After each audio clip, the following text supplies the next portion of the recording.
he is the winner of this race and will return to the White House as this country's 47th president. Former President Donald Trump will be our next president. Donald Trump will become the 47th president of the United States. CNN projects that Donald Trump has been elected president, defeating Vice President Kamala Harris and making a political comeback unlike any in modern American politics.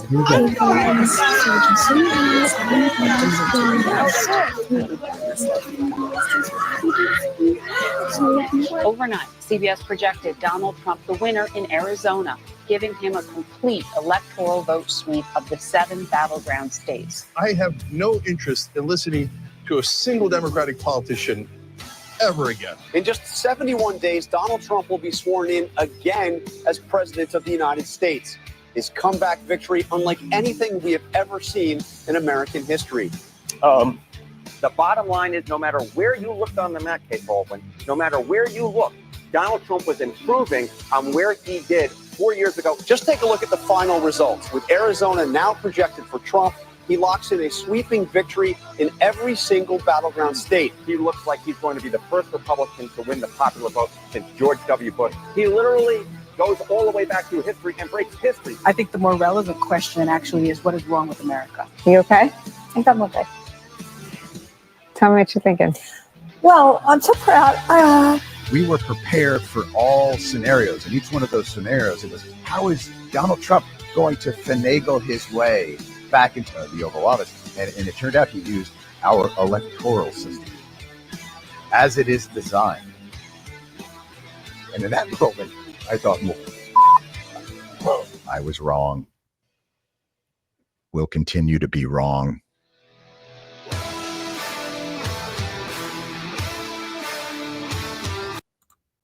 Welcome back to the Unrestrained podcast. And yes, he was wrong, and they will clearly continue to be wrong. Say hi to the people, Alfred. What's up, everyone? Welcome to the Unrestrained podcast, man. We're live. Thank you so much. Want to give a shout out to the folks that are plugging in from Instagram, bro. Look, they're off the hook, bro.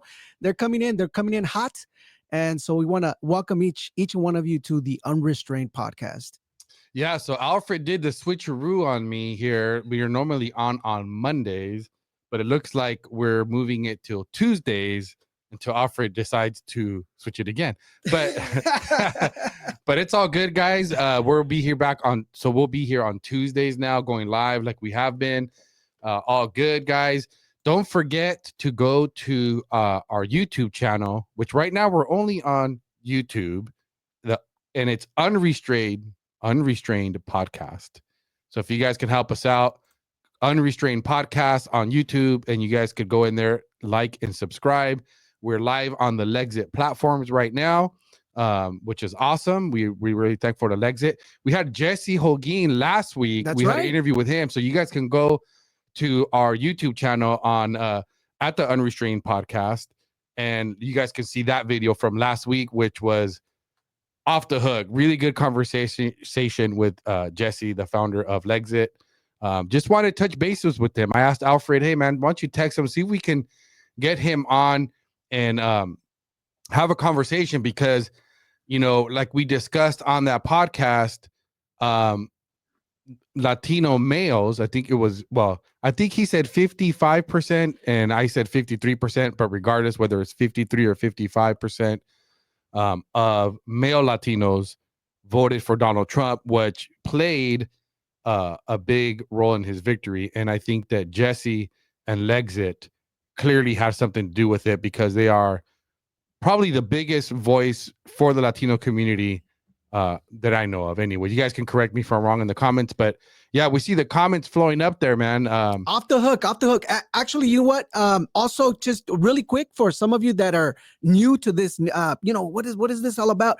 You actually can join in. A lot of people, they used to join in through the Instagram or the X. Now you can call in directly. There's a number right here below, 714-464-0747, and you'll be able to join in. We're going to plug you right in, man. We're not going to ask you for ID, social security number, or even that, your status. We're just going to plug you right in, man, and we're going to have a good conversation, man. Oh, so we will talk to illegal immigrants too, Alfred? Welcome all. Yeah, guys. So we, you guys welcome to chat. We got the chat up here on the screen. I see the Instagram one there, Alfred. Is that also? We do have the YouTube and the X, but unfortunately, that nobody's commenting, man. So go ahead if you guys want to send us a quick shout out on X and YouTube. You'll be able to see it over here on the comments. All right, cool. So yeah, if you guys comment on there, we will keep an eye out. We're not big enough to be having any super chats or anything like that. But not yet, but we will. But help us out. Like, subscribe, share this with your friends. But we're gonna get into this, guys. We're gonna talk about a few things today, and I normally don't actually announce what we're gonna talk about, but maybe I should, so maybe you guys will stick around. But we're gonna start off here. I'll give you guys kind of the rundown of the agenda for the day, and that could change because if somebody chats on something, and then you could totally take me on a different direction if it's something interesting. It happens. But yeah, we're going to talk about this Surgeon General nomination by Trump.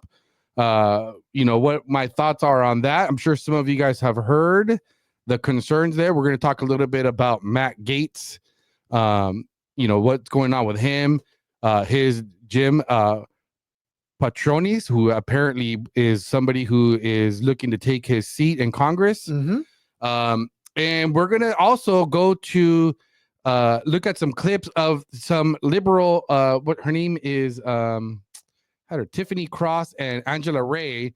They're just confused, guys. They're confused because they don't know what to do. It's out of control. They don't know what to do. They're wondering if they're in a echo chamber. They're just seem very devastated over their loss, and I guess the thought that maybe they're wrong apparently has not crossed their mind. Maybe they need to listen to the other side, to be open-minded, and maybe everything they've been told is a total lie. But I know it's hard to come to terms with it. But yeah, let's go ahead and get started here. We got a clip here. So starting off here with this Surgeon General nominee, Janet Nishiwat, I think that's how you say her name, right? Her name is Janet Nishiwat. So guys, we've been talking about, it's not over, guys. This is just the beginning with Trump.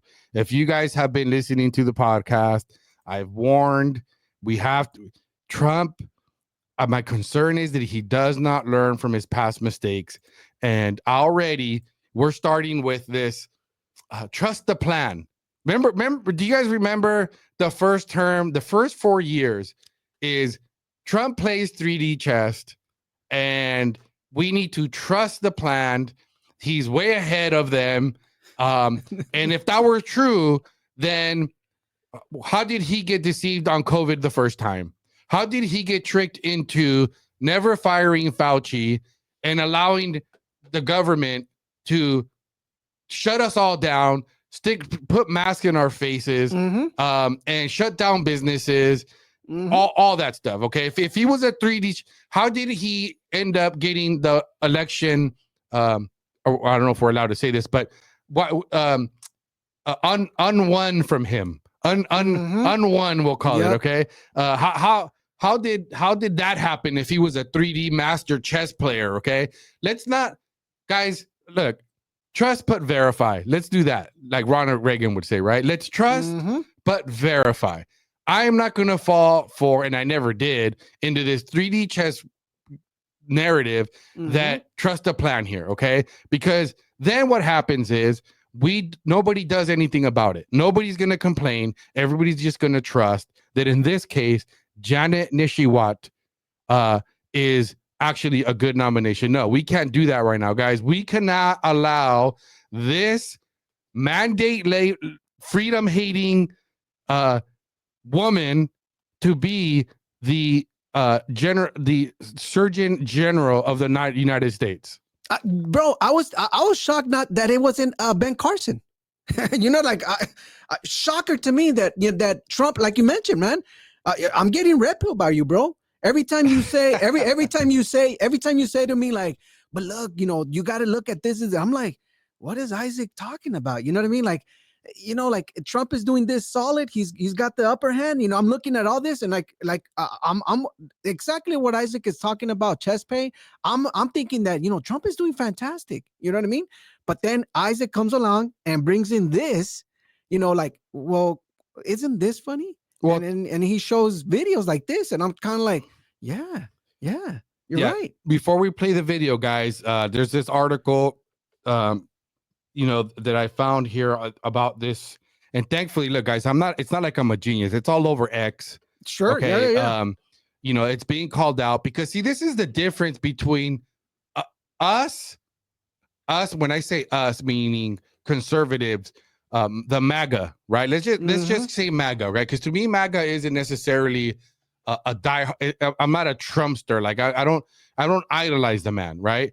I support him, but he is not above MAGA, making America great again. Okay, if he gets in the way of making America great again, then we need to get rid of him too, right? That's how I look at it. If Trump is doing something that is not going to make America great again, then we need to call it out. Okay, it's no longer just his. It's our movement. So to that point is, thankfully, guys, it's being called out, and we all need to call it out. There's articles, I'll just read briefly here before we get into this clip here. This article says, here we go again. Moms have taken social media to fight back against pro-maskers and vaxxers. This time, the fight is different. It isn't against Democratic politicians or Big Ed education. It's against Trump's cabinet pick, Surgeon General Dr. Janet Nishiwat, who publicly and prophetically pushed mask and COVID vaccinations on children.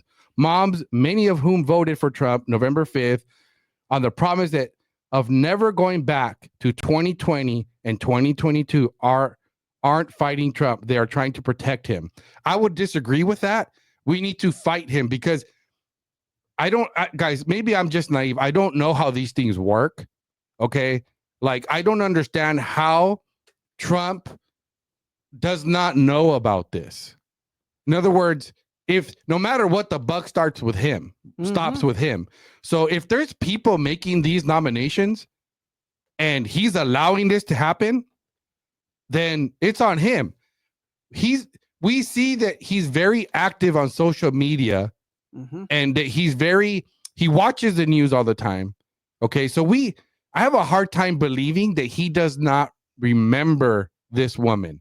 Now, again, when you connect that to the fact that Trump has yet to apologize for the shutdowns, for Operation Warp Speed, okay? He has yet to apologize for it. Even just admit that he made a big mistake. Okay, that I don't know. Do you agree, Alfred? 100%, man. I think you're onto something. I think for the most part, we need to verify, like you said, like Ronald Reagan said, you're always walking in the steps of caution, right?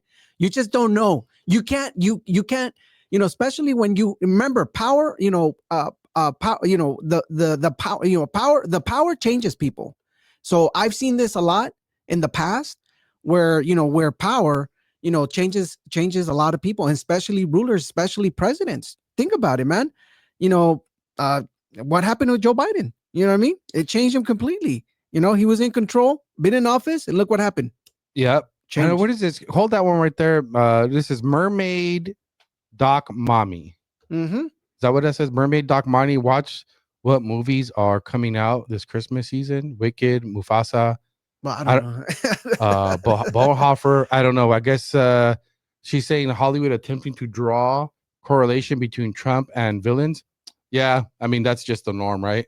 So let's go ahead and watch the clip, guys. Let's watch this clip here. And just if you guys had any doubt, let's listen to this mask liberty-hating woman.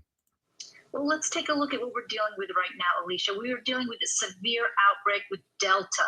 It's spreading like wildfire, and it's putting our children in the hospital in record numbers.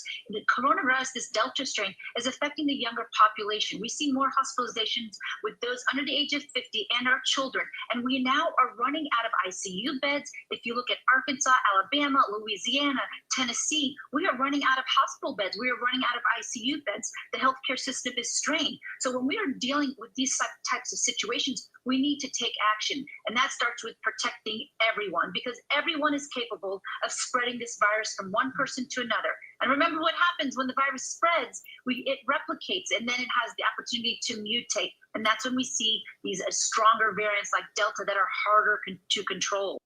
Well, let's take a look at what we're dealing with. That's it. Which Delta wasn't harder to control. We know that now, right?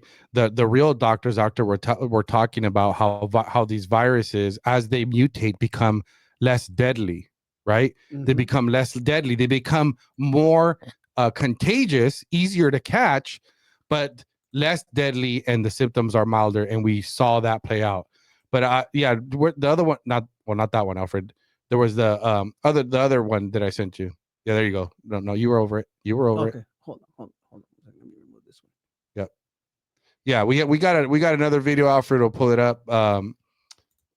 Which is another interview, where she's out there hustling and promoting the. I don't think you have it up. Yeah, there you go. Okay. All right. Here you go. So that one. Okay, you want to play that one? Yep. Let's do it. Yeah, let us know if you hear the sound too. In case please let us know. If you guys don't hear the sound on these videos, please comment on it. Guidelines for fully vaccinated people to be outside without a mask. But a mask is still advised in crowded areas, both outdoors and indoors. And many still have questions on some of the considerations, specifically dealing with young children. So joining us now to discuss and answer a few questions you may have is family and ER medicine and board certified Dr. Jeanette Nishiwat. Good morning, Dr. Nishiwat. It's always good to see you. Thanks for being with us. Good morning. Good morning. Great to see you. So I think that these guidelines are a little bit confusing and come with a lot of questions because, there's the whole, how do you verify someone's been fully vaccinated? What constitutes a group? What's it mean with kids' activities? I mean, where do you even begin to decipher what it really means? Sure. Yeah, it can be a little bit confusing. But at the end of the day, what you want to do is if you're unsure, just use your common sense. Know your risk if you're in an area where you're not sure, if you're in a crowded area, if you're in public, if you're not vaccinated, wear your mask. But yesterday, if you're not vaccinated, wear your mask. Guidelines. If you are fully vaccinated, then it is safe to go outside. Oh, if you're vaccinated, biking, to enjoy outdoor dining, to be around other people who are unvaccinated without a mask. Now, that is if you are fully vaccinated. If you are not vaccinated, you still have to take precautions around other people. Okay, enough, Alfred. Enough. We guys, so every time I look back and I listen to this stuff, I listen to these videos of what was being said during COVID. It makes my blood boil because we were right, Alfred. That's right. Right?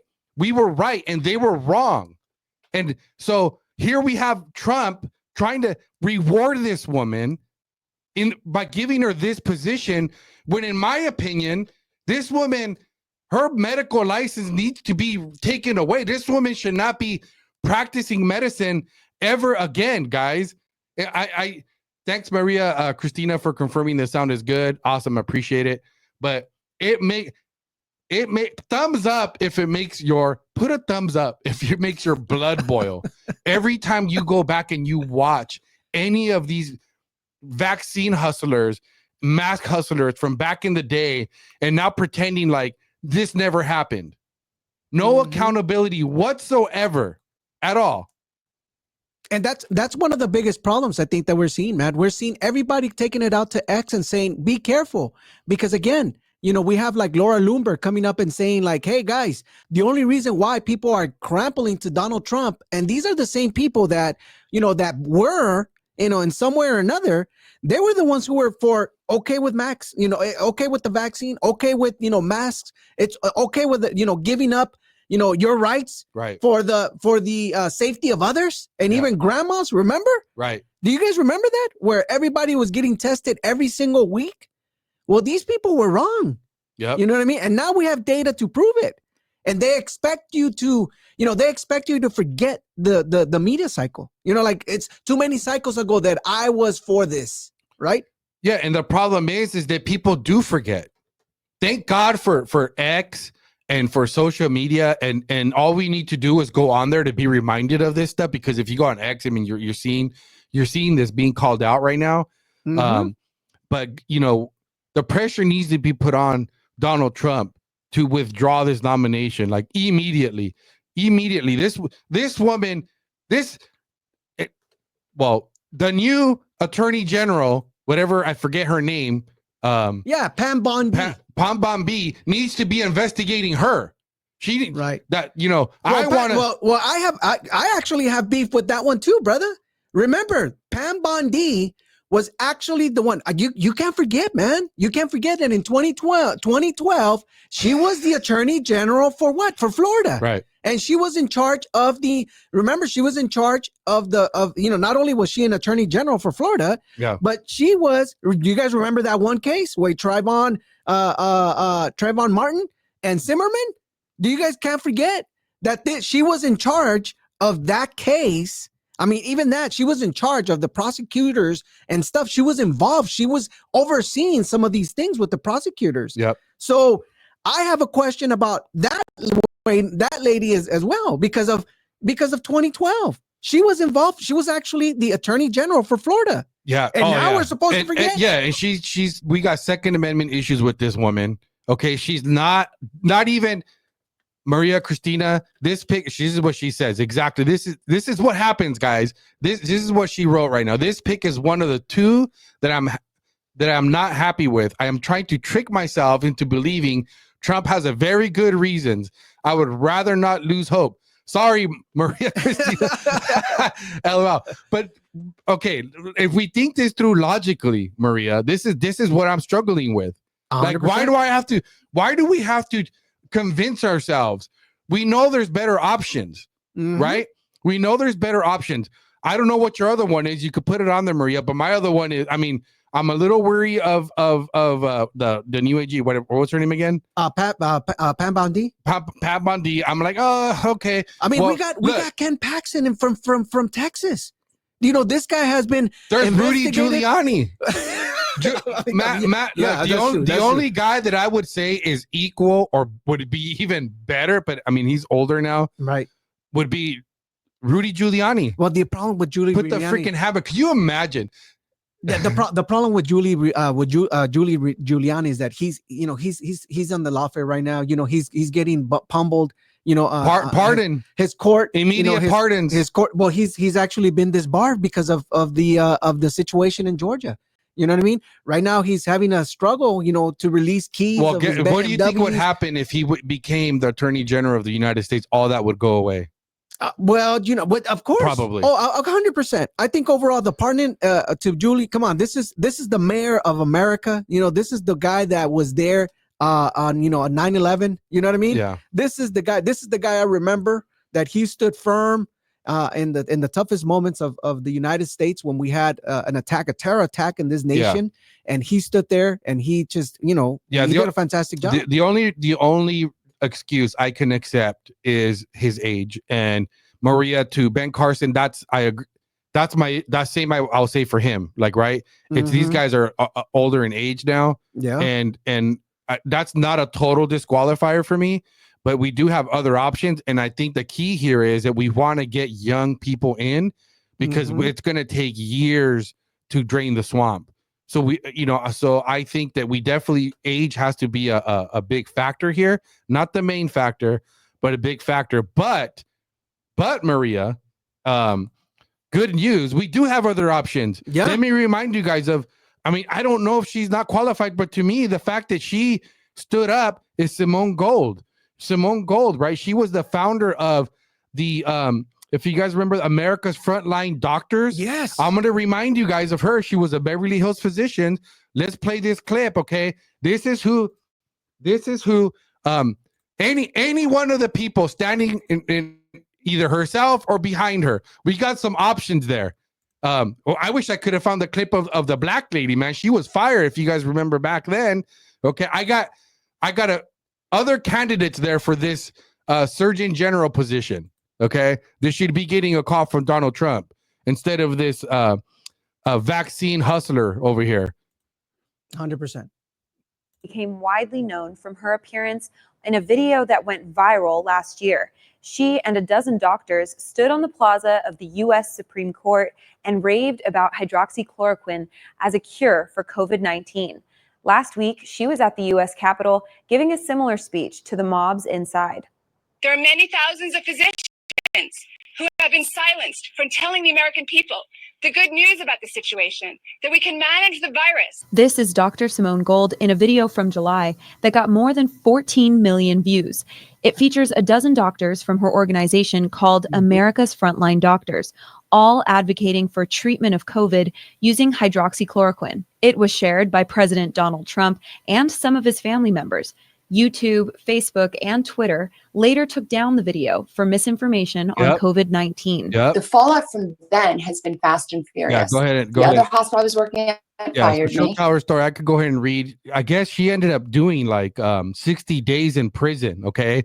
That's who we want. Okay. We want this.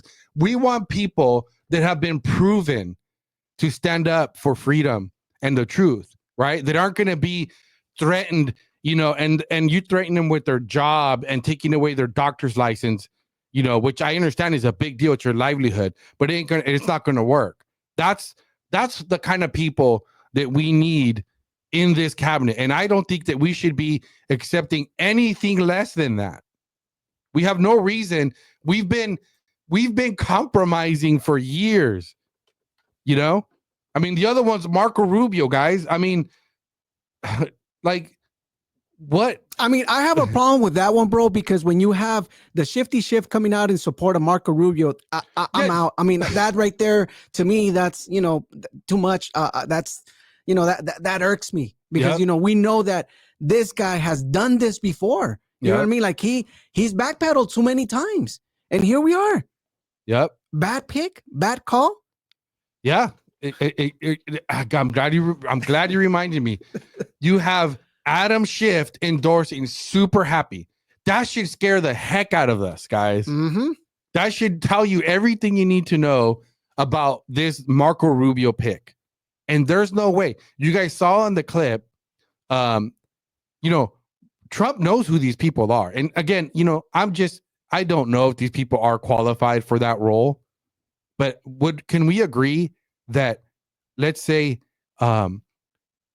promoting vaccines, vaccinating children, promoting the mask and the lockdowns, especially when we were proven to be right the whole time, and we know the negative impact that this had on not just the children, but many people, okay? People have died over this. So why this woman her doctor's license should be revoked at the very least. Okay. And I would want to get her investigated. Because I have a hard time buying the fact that this was just her ignorance. These are doctors. So what is the difference between her, Janet, and this other woman I just mentioned? Not Janet. What's the difference between Janet and Simone Gold, right? And those doctors, the frontline doctors. Why were they able to be right and she was wrong? They both went to medical school, right? They all had to have learned the same science, of course. So logically, I just just my opinion is, was somebody paid? Was somebody threatened? Was she incentivized, she being Janet, to say the things that she was saying? Was she incentivized to be wrong? I want to investigate that. Well, and to your credit, man, it's a good question, but a lot of doctors now we're learning that doctors did get paid by pharma for inducing certain medications, and it's well documented, it's well known, it's out there. You see it. You know what I mean? That's why you have every doctor asking you, like, hey, are you ready for the COVID shot? Because they get some sort of incentives from, pharmaceuticals to actually provide you with that product. Yep. Okay, so I see Maria. Man, Maria's on fire right now. She's talking about Joseph Ladapo. I guess her second choice for Surgeon General. Yeah, he's the current Surgeon General of Florida, young, minority. Yeah, she's not into the racial thing, but I get it. But he's a beast. Don't know much about him, but I will have to look into him. Again, guys, we can find better options apparently than Trump himself or whoever the heck he's listening to and allowing to make these picks. Well, the problem is that's the problem, brother. He's got so many people on his ear that it does not allow. I mean, you're right. We've seen this before. Trump has always done this before, where he does not pay attention, or either that there's just so much gibber jabber that's being fed into his ears that that it's too hard for him to make a certain decision. So he goes for what's best for him. I have a hard time believing. So what do you think that looks like, Alfred? Let's just think it through, right? I understand what you're saying, but they have meetings. I would assume this is just like any staff meeting at a company. I mean, bro. I mean, what happened to that one guy, Dr. Atlas? Do you remember? Dr. Atlas was the one that was facing off Fauci at that particular time where, the moment where, hey, this is not right. He went against, Birx and Fauci. Dr. Atlas. Do you guys remember? Yeah, well, why is he not? Why is he not being nominated? Or even that? How come we haven't looked at Robert Malone? Yeah. He's the one. Come on, this guy got censored on Twitter, and he was the one who was like full on understood about what was happening. He even had immediately created packets, with ivermectin and stuff, like issuing this, shipping these out immediately. Robert Malone, MRA, who's the inventor of it, or or Peter McCullough. Come on, there's options, but I think that's one of the things that unfortunately we're here on the sidelines and we're looking at all this, and we're just always questioning, like, is Trump looking at all this stuff? He's had 4 years, guys. 4 years to think about who he's going to have in office. This is not something they just started like, oh, I won. Oh, let's get a list together, guys. Give me your guys's best pick. Tell me who I should put. No, I mean, we've heard this from like Don Bongino. We've heard this from Laura Trump, Eric Trump's wife. She was on PBD, where they've talked about, they've had, this is all thought out. It's not, I will not accept the excuse that Trump has so many people on his ear. I mean, we hired him to do the job, guys, and to just continue on this path of concerns. We're now learning that, Matt Gaetz' congressional seat, Trump just endorsed this guy from Florida, which you Floridians are probably more familiar with. And just briefly looking at it, his name is Jimmy Petronis, right? Who, I guess this guy was, what's his position over there? Let's see here on this article. Donald Trump throwing support behind Florida's chief financial officer. Okay.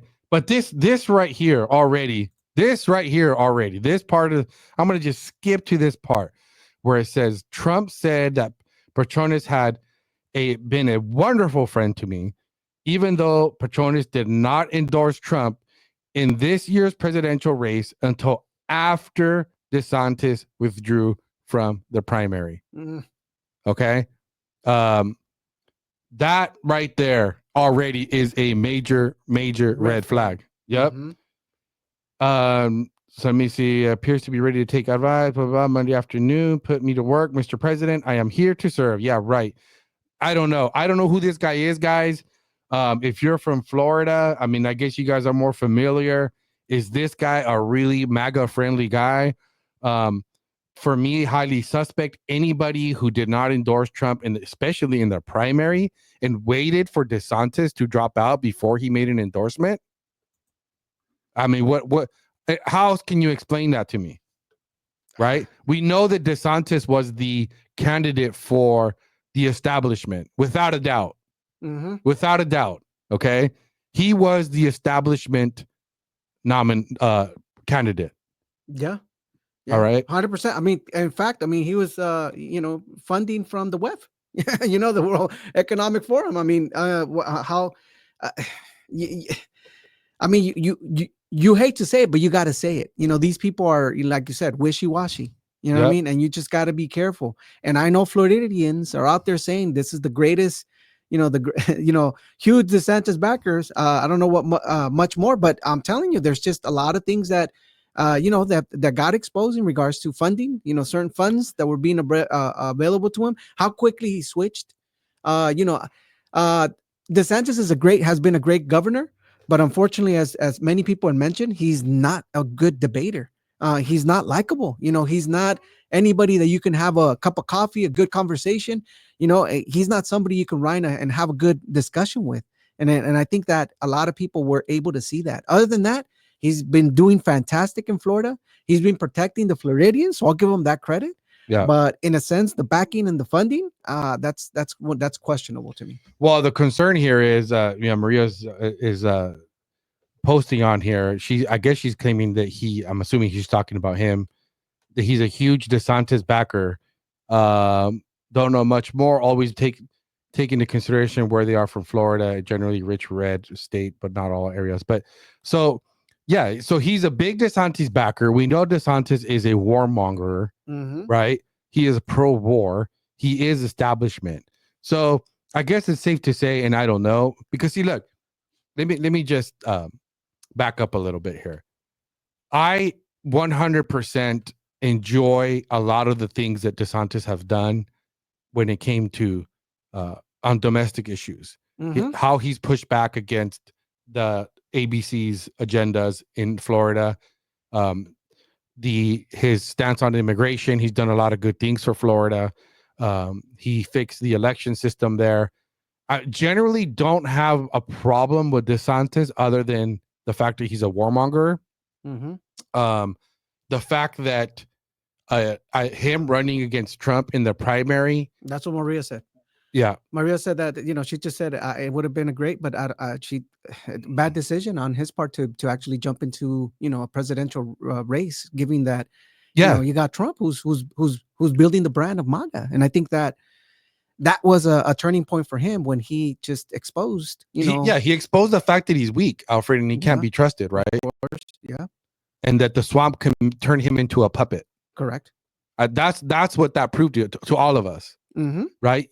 It basically at this point, that's a disqualifier. I don't care what he does now or is currently doing because he still hasn't become president. So everything he's doing could just be motivated by the fact that he wants to be president someday. Correct. So he needs to have a good track record in order to get that nomination. So, he could be doing all the right things right now, but to me, what is his real motivation? And I'm not going to forget, and I hope you guys don't forget, that he proved to all of us that the swamp can turn him into a swamp creature whenever they decide to. No, 100%. No, and we're seeing this all along. I mean, come on, we're seeing this from attorney generals everywhere. You know what I mean?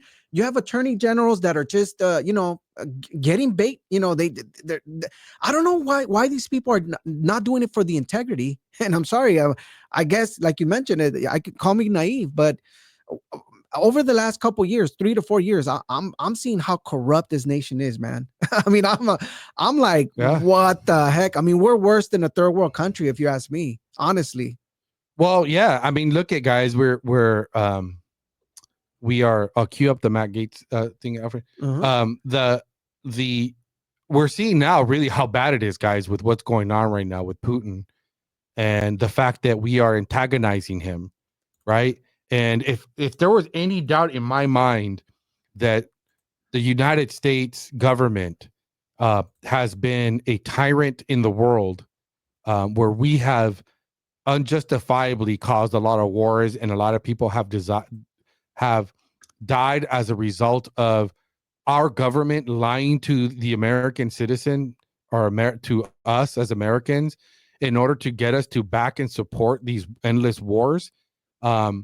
If I had any doubt in my mind, it's almost completely gone at this point, because we're seeing that they're trying to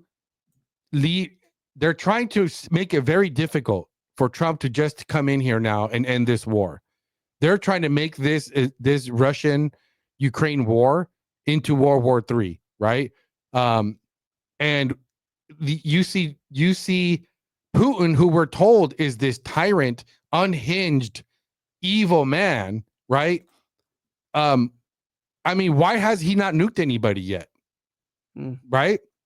I mean, at this point, I mean, he's come out and warned, and we have to believe that he's getting a lot of pressure from his government, right, to act. I mean, just like we would if we imagine if we were Russia, guys, and we were having bombs landing on our soil, right?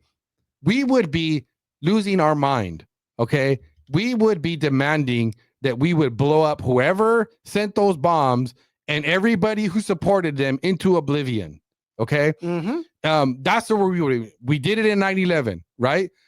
9/11, they take down 2 of our towers, right? Thousands of people die. Okay, thousands. Was it thousands or hundreds? Thousands. Let's see. Let me see. Let me look that up. 9/11, it was 2,900 and something people.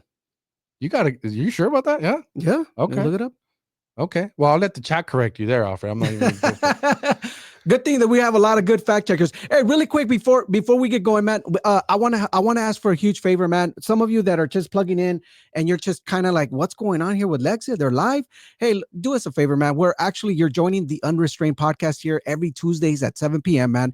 As you all know, we don't get paid. None of us pay us. We don't get paid a salary or anything like that, but we do benefit from being able to reach other people. So can you guys do us a huge favor? Can you guys share the stream so we can reach out to more other people? It does not matter, Latinos, non-Latinos, minorities. It does not matter to us. We just do want to reach out to more people with this information that we're portraying here, and we're providing you with facts. So please, if there's something that you're catching on and you want to discuss it, please feel free. There's a number, 714-464-0747. You can call in directly at that studio directly. We're gonna plug you in. Don't worry, you're not gonna sound bad. It's gonna sound like a normal voice, and you're gonna participate here. And just another quick reminder, also, as we continue, just remember that every time, we're gonna be here every Monday and Tuesdays with the Talk About It podcast. Every Mondays at also we have the Lexa Live and also the Unrestrained, which is tonight. All right. So a lot of people are asking us like, hey, is this the only podcast you guys do? No, we do 3 of them, man. So plug in, be part of our frequency, our new movement with Lexit, and we're happy that you're joining us. Yep. Yeah, guys. So like I was saying, I mean, we would be, we lost thousands of people. What did we do? We go out and we blew the heck out of everybody, right? And supposedly Putin is this evil, unhinged, out of his mind dictator that's out to take over the world, and we've given him every excuse to do it, and he hasn't done it. 100%. Right. Well, I one of the things that we got to understand about Putin is that he's a nationalist, just like Donald Trump. He wants to remember in his mindset, he does want to reunite the old SSSR. Remember, that's what he's doing. Remember why he came after Crimea? Because it was part of the original USSR. That's what he's doing with Ukraine as well. He wants to unite that, even though that there's people out there, and he strongly believes that, that there's people being influenced by the West, which now you guys know Zelensky's super influential. And, we can get into that in the near future with Victoria Nuland and how that government got overtaken by the West. And there's a lot of questionable things for Putin to ask questions in regards to the West. And so what he's doing now is he's standing firm on what he believes. He believes in protecting Russia just as much as Donald Trump believes in protecting the United States of America. And no, we're not Putin likers or emphasizers. No, we're just telling you the facts. You can look at it. You can research yourself about it. He's a nationalist, just like Donald Trump. Yeah. No, 100%. I think that he's a Russia first, as he should be, right? So yeah, guys, let's just pray God to the Lord that he gives Putin patience and restraint. Yes, please hang on. Just hang in there till Trump gets in there, and then we'll be good. But yeah, guys. So Matt Gaetz apparently on X put a little. This is part of the. Part of some of the theories that are out there that until I see it, I don't believe it. But the Biden administration has filed hundreds of pages of briefs in federal court claiming that special counsels do not require Senate confirmation, in case anyone is wondering. So that's giving some, people are now like, hey, see, this is part of the plan, guys. Part of the plan. Trust the process here. You know what, Maria, I do remember David Nunes Yes, that's another good one. But then we also have to consider that maybe these people were asked and they declined the position. It could be. It could be. And remember, a lot of these positions, it's just too much high pressure, bro. You got the left that's in full panic mode. Think about it. They literally had to dig deep, not only on Matt Gaetz, right? But they dig deep on all his finances and stuff. I mean, to be able to try to block certain investigations from, lurking out to the public, and to cause Matt Gaetz to say this is causing too much of a distraction.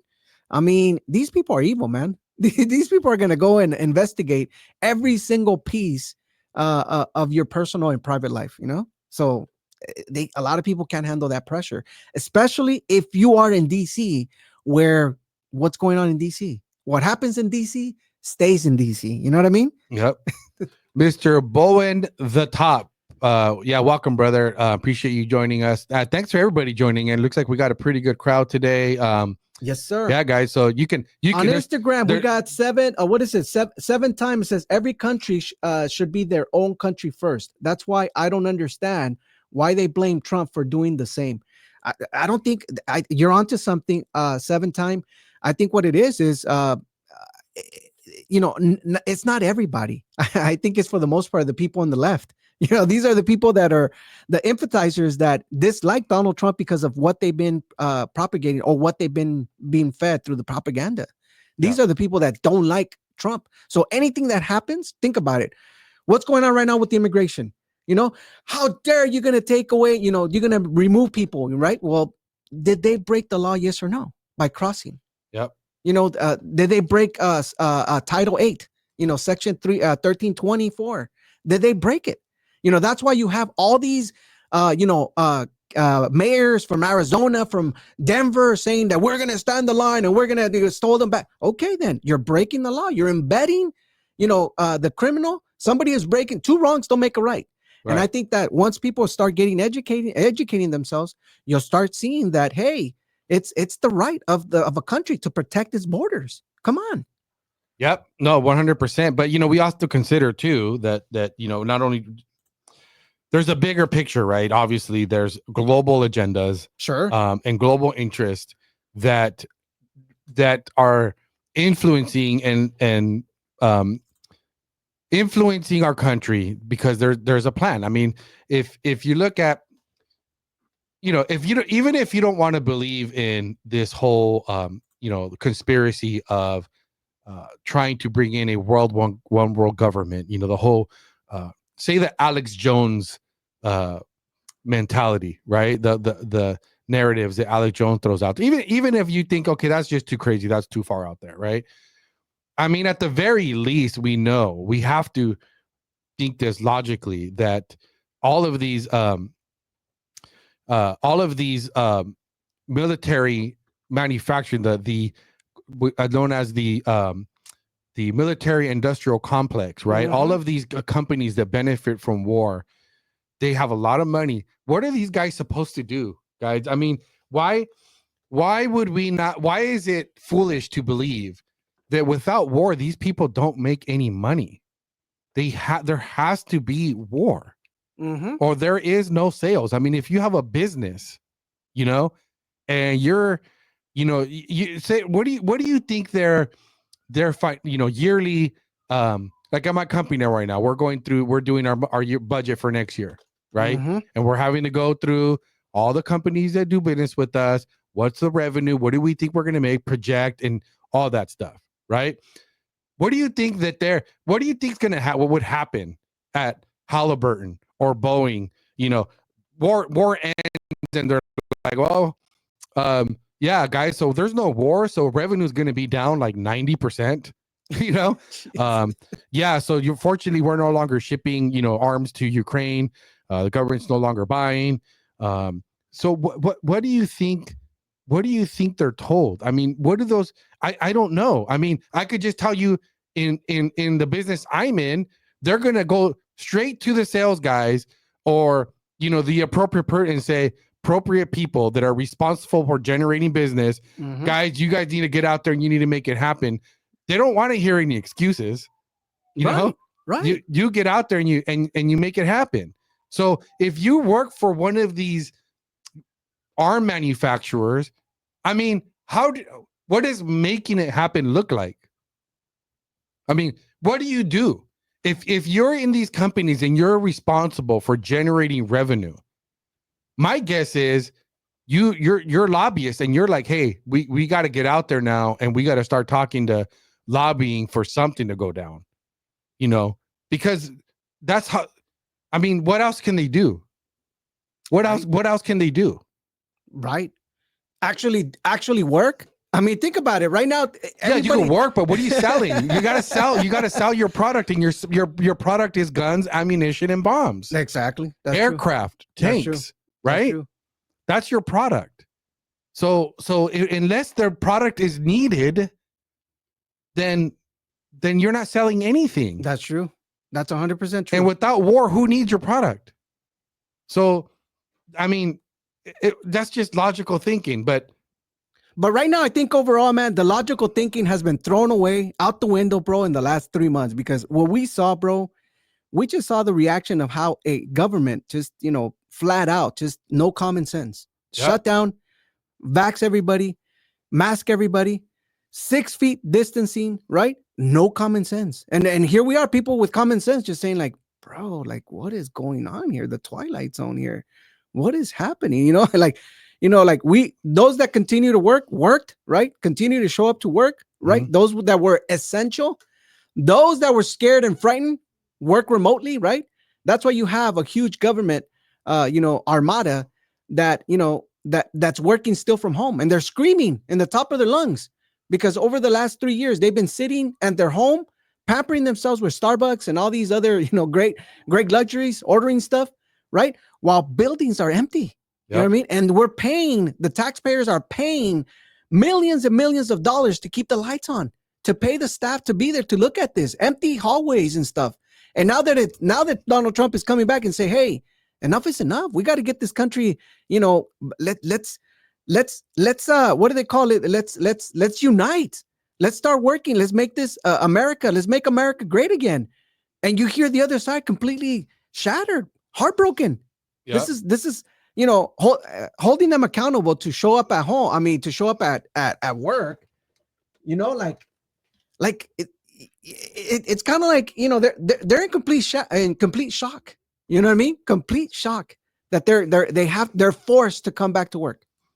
Yep. Well, switching gears here, guys, we have this clip, Angela Ray, guys. So Angela Ray, she's an American commentator, a professional woke race hustler, one of those justice gurus. Yeah, those social justice warriors.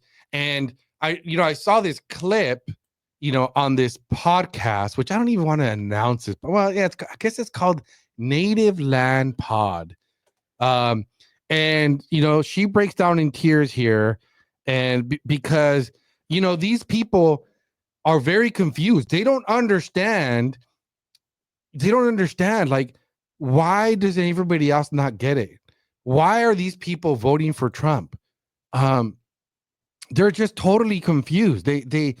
It's unbelievable, the propaganda, the programming how their mind has been programmed. And when you understand that their whole identity is based on this, their whole worldview, we all know people like this, right? And this might sound a little racist, but it's just the truth. But I know that there's Latinos out there. There's Latinos out there that are pretty similar, but I don't think we have as big of an issue in the Latino community where we've fallen so much for the victimhood. Yes, there's a percentage of, which I wish I knew what it was if I had to guess, but I would say that it's less than half of well, we know 53% of men voted for Trump, right? Mm-hmm. But it's okay, in my world, Alfred, and you correct me if I'm wrong, because I think we were talking last week, Jesse was saying that, you have some friends that are in the whole lowrider community, right? Right. Which, I mean, I've been to car shows, but, I don't, I don't have a lot of friends like that, so I don't know how different they are than the Latino friends that I have, but I don't know a lot of Latinos that are like really have this victim mentality that the man is out to get us, and that the evil Republicans in America, they stole California. Thank God they did, by the way. Even if that were true. And the whole la raza mentality. Does that make sense? Like the whole la raza, 100%. that whole deal. I don't know a lot of Latinos like that. I'm not saying they don't exist. Oh, there's a lot, bro. There's actually a large group of Latinos that are like that, man. Think about it. For many, for many years, I mean, the movement in the 90s with the Mecha, the Mecha movement, which was el movimiento estudiantil, right? Some of those people that there were a lot for, immigrants, the whole Cesar Chavez movement. But if you do a deep dive into all this stuff, you start understanding that, a lot of these movements were hijacked, because of 1917, the time where, a lot of these movements got hijacked by Russia. Russia sent over their own emphasizers to proclamate through government, and if you start looking at it, think about it. In 1933, the big war with the War of los Cristeros, that was Porfirio Diaz, the then current Mexican president, that actually went against the Catholic Church, attacking the Catholic Church in 1930, which was the Battle of los Cristeros. And when you start thinking about these things, you start understanding that, a lot of these movements have been hijacked. You know what I mean? Just like the MLK movement. I mean, nowadays, think about it. MLK, you got the granddaughter, right, of MLK saying, that's not for what my father stood for. You know what I mean? Yeah. For proclamating social justice and this stuff, breaking windows and doing all this nonsense. I mean, they did it the right way. And I think for the most part, some of these movements, 100%, I from studies that I've done, they have been hijacked. Well, I understand that they're those. I get that, but I guess what I'm trying to understand is what percentage of the Latino community falls under that. See, because what I'm getting I hear you. What I'm getting at, Alfred, is that, okay, if I talk to a Latino guy, even if I've never met him, right, I don't assume right away that they're a liberal. Like, I don't assume right away that they're an American hating, that they have that victim mentality that thinks that the man's out to get them and that's why they're poor or whatever they feel it is. They might not be poor. Maybe, I don't know, they're divorced or whatever their issue. Most Latinos take responsibility for their decisions. I'm gonna tell you, I think it's a small percentage. Yeah, I think it's a small percentage, and I'm gearing more that this is happening more towards the younger generation. Not only because a lot of them have been through college, and a lot of these ideologies of the the social justice movement and things like that have always been moved, or these ideas have been pushed on. For the younger people, the naive, those that are younger that don't understand, like, for us, us that are hardworking, Americans, we understand that, dude, at the end of the day, I still got to bust my butt. I still got to get up tomorrow, go to work, hustle, right? Right. My mindset is like, nobody's going to stop me. I mean, if there's anybody stopping me, I think it's myself.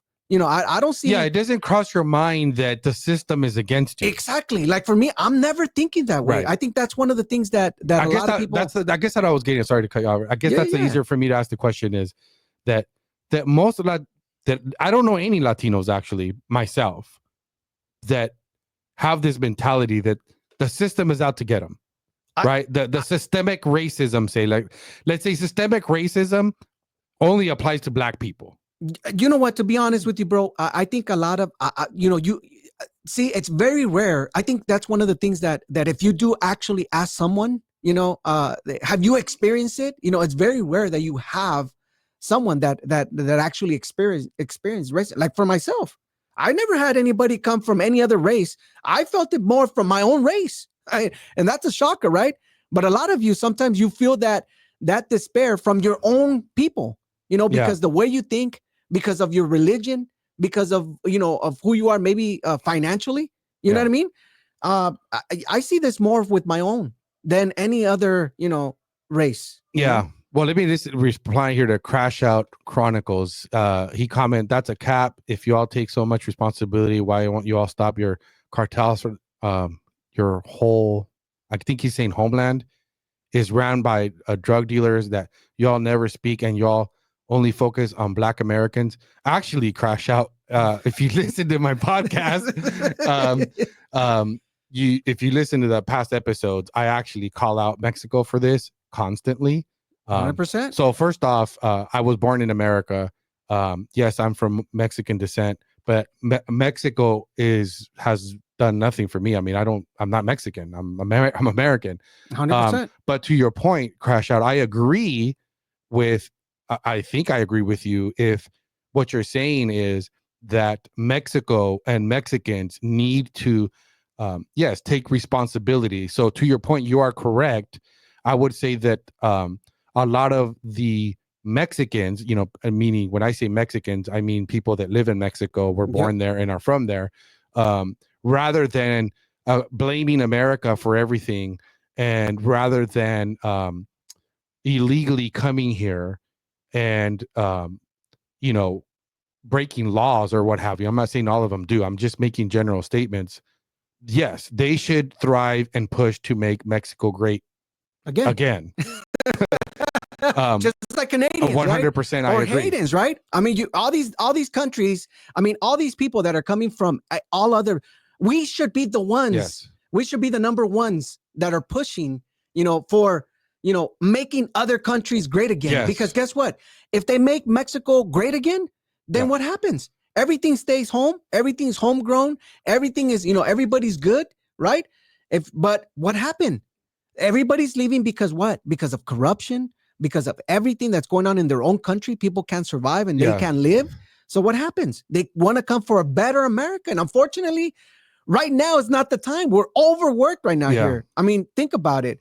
It causes issues in other nations when you have a large quantity of people that are coming in at a quick pace, not only for the systems, electrical, inflation, all these things. So yeah, I agree with him as far as like, hey, we should all take responsibility. Of course. Yeah. Of course, 100%. Yeah. So he's a good question, Crash Out.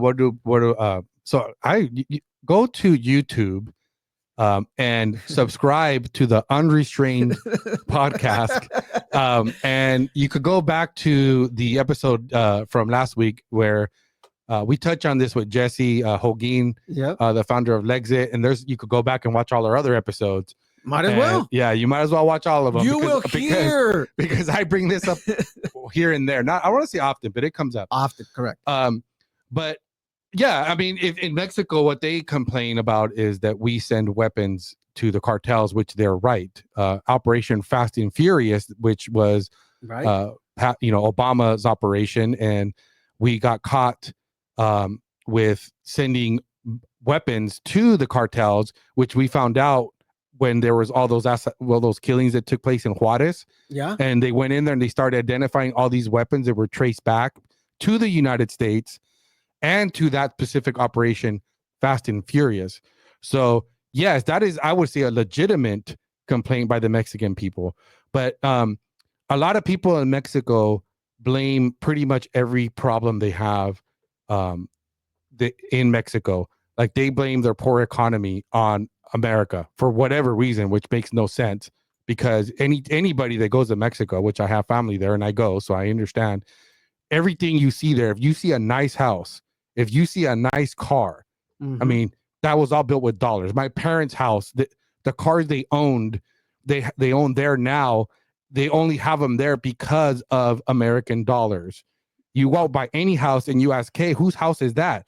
Oh, that's the house from a guy that is in America, and he's building a house, sending money to get that house built. So generally speaking, anything nice that you see in Mexico, it's usually somebody from the United States sending money to Mexico. It's America. Like what's that saying? They say that when America has a flu, what is it? No, when America has a cold, Mexico has a flu. Yep. Right. Correct. And so the other thing they blame America for is the consumption of drugs, right? That we provide the demand Right. for drugs. Just a couple of days ago. I mean, Trump came out and said and put on Truth. He says, all right, here's the final straw here. Before I take office. I'm naming. I think I've named 2 already. Right? You already named 2. I already named 2. I could get asking for 3. Okay. Well, I think I said the problems for the economy. Yep. Right. The weapons being transferred. That's 2. Right. And then now the drugs. And yes. And the demand for drugs. That's 3. Is that 3 crash out? I counted 3 right there. Those are 3. Yeah. Those are 3. Correct. And so for me is the drug consumption. To me, it's kind of like, okay, I don't know, guys. To me, it's like, do you blame them for making the product, or do we get blamed for consuming the product? So it goes back and forth, right? It's like it's I can say, well, if they didn't make a product, then we wouldn't be consuming it. Well, if you weren't consuming the product, then we wouldn't be making it. But at the end of the day, when the problem is our government not doing anything about it, right? It's correct. The Mexican government and the U.S. government not doing their job. Correct. Right? 100%. Mexican government for not protecting their own border from weapons coming across or from drugs coming across so that the cartels actually can't get their product to market, and the U.S. government from doing the same. So we can say the same, but I'm Black American. I'm talking about Black Americans, not Mexicans. Okay, so then there was a miscommunication there because we were talking about Mexicans. Well, we could get into that, but I'm gonna table this because we want to get to this video here, which might let's see what you think about that, Crash Out. Yep. But here we have Angela Rye. Okay, and she is just distraught because apparently the world is crashing down around her. Because again, if you have this victim mentality and you're led to believe that there's this boogeyman and everybody else around you doesn't believe in this boogeyman, you're just totally lost and confused. 100%. Here we go. Hey, I'm very emotional. I think that I feel the obligation. I feel frustrated. Honestly, with myself, because I spent so much time over the last couple of weeks just focusing on the half that I hate right now, like the half of the country that I despise. And I'm frustrated about that because you don't get understanding through frustration and hate. And I think that what I feel guilty about is knowing that there's an obligation to a whole other half, you know, of the country, and feeling like there has to be a conversation, you know, a come to Jesus, as they say, with so many people because we are really not on the same page. And I am at a loss at this point. So not only do I believe that you should continue the podcast, but I believe it's going to be after. Sorry, guys. We ain't a little crazy. Wild. Sorry, Alfred. I know I made you pause. I told you. I warned you to get ready to pause. Oh, I know. when I hit that pause, it went into this whole stuff here. Yeah. So, you know, what I'm hearing her say is that she's frustrated because she's talking about she feels responsible for the other half of the country, the other half that don't agree with her, right? And to me, so what I get from that is just, again, this whole, that just, to me, it's indicative of how arrogant she is. This is just how I'm reading, and I could be wrong, okay? Because she seems to be frustrated because she's realizing, again, after this election, right, we won the majority vote, right? And so she's looking at this like, how do I am right and everybody else is wrong, and somehow how can I help them see the truth, right? And that's where her frustration comes in. I think that's, to me, a level of arrogance, because it doesn't even seem like it's crossed her mind that maybe she's wrong. You know, because more people have, in other words, conservatism or people that support MAGA, let's say, that group has grown, not shrunk. Okay. And the people that agree with her or from her line of thinking or belief system has shrunk, thank God. Right? There's less of them now. So in her mind, it doesn't even cross her mind that maybe it's because, you know, they figure something out that I still haven't figured out. Is it possible that I'm wrong? Is it possible that I'm not a victim? You know, that all of these things that like we're discussing, I don't know what percentage of Latinos. I would like to say that most of African Americans buy into this systemic racism narrative that go ahead, Crash. You could call in.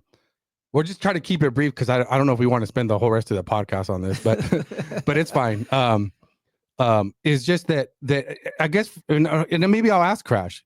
I don't know. I'm really not clear on what his position is, to be honest. For all I know, we're on the same page. Maybe there's some misunderstanding, but what I'm getting at is that a lot of what any Black friends that tell me, like the struggles that they claim are due to systemic racism, just happen to be the same struggles and obstacles that I have, that my white friends have, that any person has. You know, having to work hard, overcoming obstacles to get to school, not having money for education. I mean, that's not unique to them. I mean, I guess it's just like, okay, that's not evidence of systemic racism or oppression or, you know, what they feel their issues are. You know, when any Latino or race group or Black person, he's calling right now. Oh, he's in. Oh, he is. Okay, we'll get to you right now. All right, go ahead, brother. Sorry, go ahead, Crash. I can keep talking, so I'll let you. What's up, Crash? Welcome to the podcast, brother. Salute. And by the way, I like you guys' podcast. Thanks, man. Yeah, I was just scrolling, and then I was really just scrolling, trolling on different pages. This is one of my troll pages. And I was like, I stopped, and I was listening to what you guys were talking about. And you called my attention. I was like, okay, let me have a real conversation for a second. let me stop trolling on the internet. All right, cool. Thanks for doing that, man. This is our 100%. And much respect, by the way. I did come in a little hard, but much respect. No worries. So this is our position as Black Americans. Like, we are tired of being looked at as like one big ass group. You know what I'm saying? Like, we're tired of, and because we, like, in my particular family, my auntie has a doctorate degree. My uncle has had his own photography business since like 1996. You know, like, my other uncle is a doctor. Like, I have multiple successful Black people in my family. Nobody is a criminal. Nobody's a thug. Nobody is this. Nobody is that. Right. Yet, we still got to hold the coat for all the other quote unquote victims and whatnot out there. So what we are saying, somebody like Angela Rye, somebody like Charlemagne, somebody like Steve Harvey, anybody that you see on TV, basically. Yeah. Real Black Americans, we're not listening to this. Yeah. You know what I'm saying? Like, right. Real Black Americans, we didn't vote. I've never filled out a census form in my life, ever. You know what I'm saying? I've never voted in my life. We don't vote. We don't give a fuck about that shit. You know what I mean? So most Black people that I know didn't, most Black people that I know didn't vote at all, period, this election. Yeah. You know what I mean? So the numbers, in my opinion, the numbers are kind of weird because it's like, I know a lot of Black people that did vote for Trump. I know a lot of Black people that didn't vote at all. And I barely know any that voted for Kamala. You know what I mean? So the numbers to me are weird, but that's neither here nor there. But as far as like people like Angela Rye or most people with that victim mentality, and this is no disrespect to like the homosexual community or nothing like that, they're usually like homosexual or like older Black people or Black women.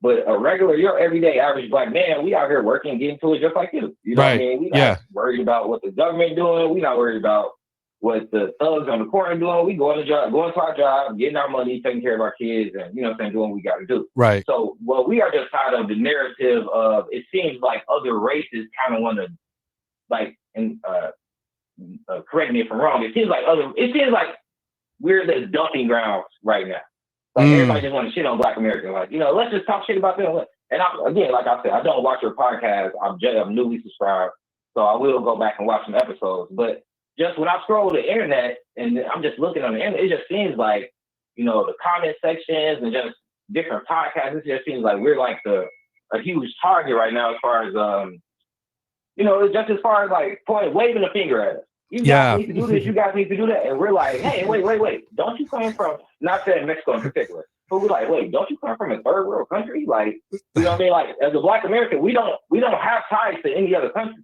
Right. I'm not African. You know what I'm saying? Like, literally, like I could trace my senses back to 1830 something, and even before then, really. So, like, we're not African. We don't claim Africans. We're not on that African shit. Yeah. And when we see other people from other countries talking to us crazy, it's kind of like, wait. Don't y'all have dirt roads, my nigga? Like, what the fuck are you talking about? It's that kind of thing, you know what I mean? It's like how, like, yeah, we got the projects and stuff. We got the ghetto. Don't get me wrong. We got our bro. That stuff. I'm not saying we don't. Hey, we got dirt roads. We got dirt roads in my home country, but we got good tacos and awesome food that you all love too, bro. Fact. Hey, bro, no, you know what I mean? My fiance is half Mexican. Her family is it's all. Hey, bro, no, we're I make a bomb as a roasting partner, like me myself. You know what I mean? So yeah, I have it's no beef. It's just one of those things to where it's like, you know, I'm a Black American, so when I see different people from other nationalities speaking on us, I kind of like to chime in and see like, well, why do you think that way? Like, what makes you think? And I'm not saying this is your whole theory, but like, if you're gonna base it on like Charlemagne or anybody that you see on TV, that's like low hanging fruit. You know what I mean? No. That's like if I go get, you know, what's that lady name? She's like a Latino politician. I can't think of her name. DNC or something. What's her name? Her. That's like if I use her. As we got. No, good. Sorry, crash out. Sorry, crash out. So I just want to stop you right here real quick. So, no, you make a good point, bro. About grouping. You're making a good call out, right? That like you're right. Like right now, I guess I don't know. Maybe I wasn't intentionally. I guess and I'm not saying you're accusing me of this, but you're making a good point that the black community, like these people, like the Angela Ray, right, and these Tiffany and like you're saying, even what's his name? Charlemagne, right? All these guys, right? You know, they make. I guess we shouldn't be lumping all black people in with these people, right? Just like we have our own problems with, like that chick from The View. Well, I don't even know her name. That Latina. Yeah. Oh God, bro. Right? Like or AOC. AOC, bro. We got our own problems. You know? Yeah. Like we listen to, like I listen to these women, and I'm just like, dude, these chicks do not represent the Latino like that at all. You know what I mean? And again, I don't even like grouping people. That's a left thing. But unfortunately, we get caught up on it because they do it. Like I feel, I guess when I talk about these issues, like I have to, I guess I have to do it in order to identify what I'm saying. Because in this case, like I was talking to Alfred, and I think that's kind of where you might have listened in, is I guess I have a group of black friends, and most of my black friends are like the Charlemagne types. Like they're the guys that listen to Breakfast Club. You know what I mean? And they, like, I have a friend, I'm friends with Marshall Goodman, right? He's the former drummer of the original drummer of Sublime, right? And I'll be seeing here in a couple of weeks. He's been wanting to come on here, so I'll probably see. I've been waiting, but he is a total woke. Like he sent me this text message about what he calls it? White Christian nationalism, right? And how white Christian nationalism is the part of the systemic racism, and their agenda is to preserve the white, to defend the white majority in America, right? And so, like, those people believe that, like, having a American flag at a church is right there a sign of white Christian nationalism, which makes no sense, bro, because I can go to Mexico and go to a church, and guess what flag I'm going to see there? I'm going to see a Mexican flag. Right? So is that is that like, what does that mean then, bro? Like, so yeah, so to me stuff like that is it raises a red flag, because that's like a silly argument. It's like, who's paying that person? Right. Well, I mean, it's like you know, like the liberals tend to, you know, because they speak to the black community, right? And unfortunately, that's their target audience. When they tell people that MAGA, or like, for example, making America great again really is dog whistle for like taking us back to slavery. Like, really, bro? Like, right? And so how many times have you had a conversation with, I mean, I have had conversations with Marshall and my black friends, and they take me back to that. Well, making America great again. When was America great? Like, what do you mean, bro? Like, I'm gonna be honest. Yeah. The only time I've had conversations with people that like are super democratic was this summer at my family reunion, when my aunties asked me, and this was before Kamala had even entered. This was actually the day Trump got shot, was our family reunion. So my aunties asked me who was I voting for, and I told them I wasn't voting, and they said, well, a no vote is a vote for Trump. And we got into a long discussion about how stupid that is, and, you know, why I'm not voting for the Democrats, why I'm not voting for Republicans, and blah, blah, blah, blah, blah. We got so long debate about it and a long conversation about it. Right.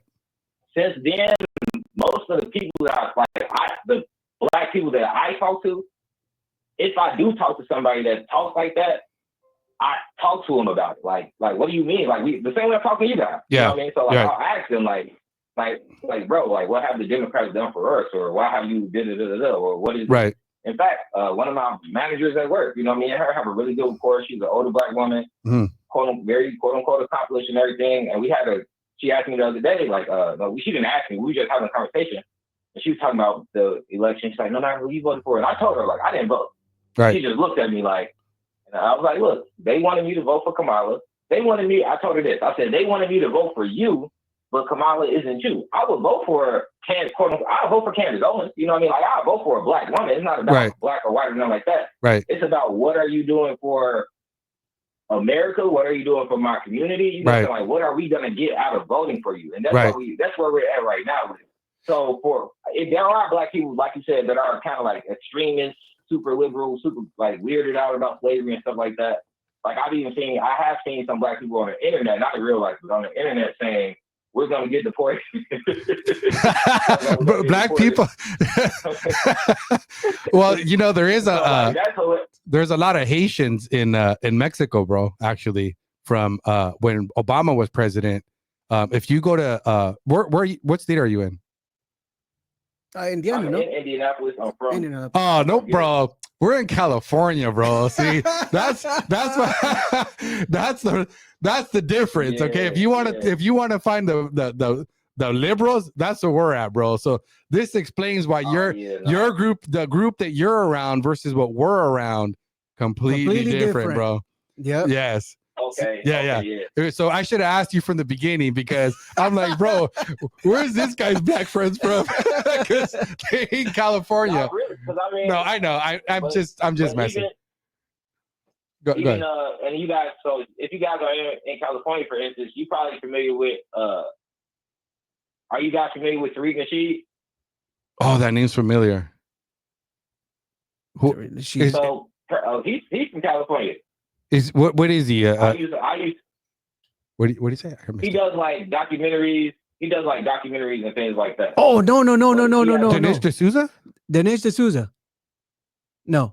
No. Tariq Nasheed. His name is Tariq Nasheed. He's not Muslim or anything. That's just okay. Okay, we're gonna look him up. I never knew he was making documentaries over here, but I wrote it down. I'm gonna check it out. I'm gonna look it up.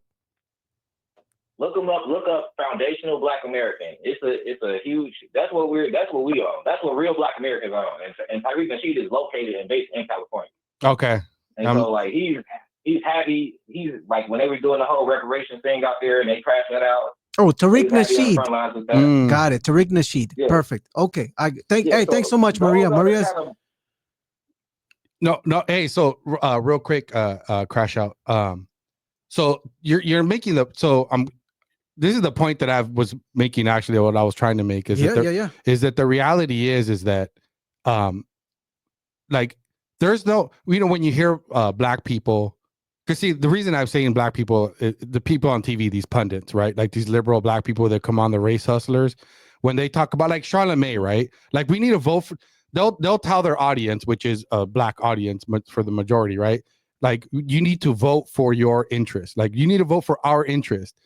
And the thing is that what the Democrat Party has done, and these race hustlers have do, is they lead black people to believe that their interests somehow are different than the rest of ours, right?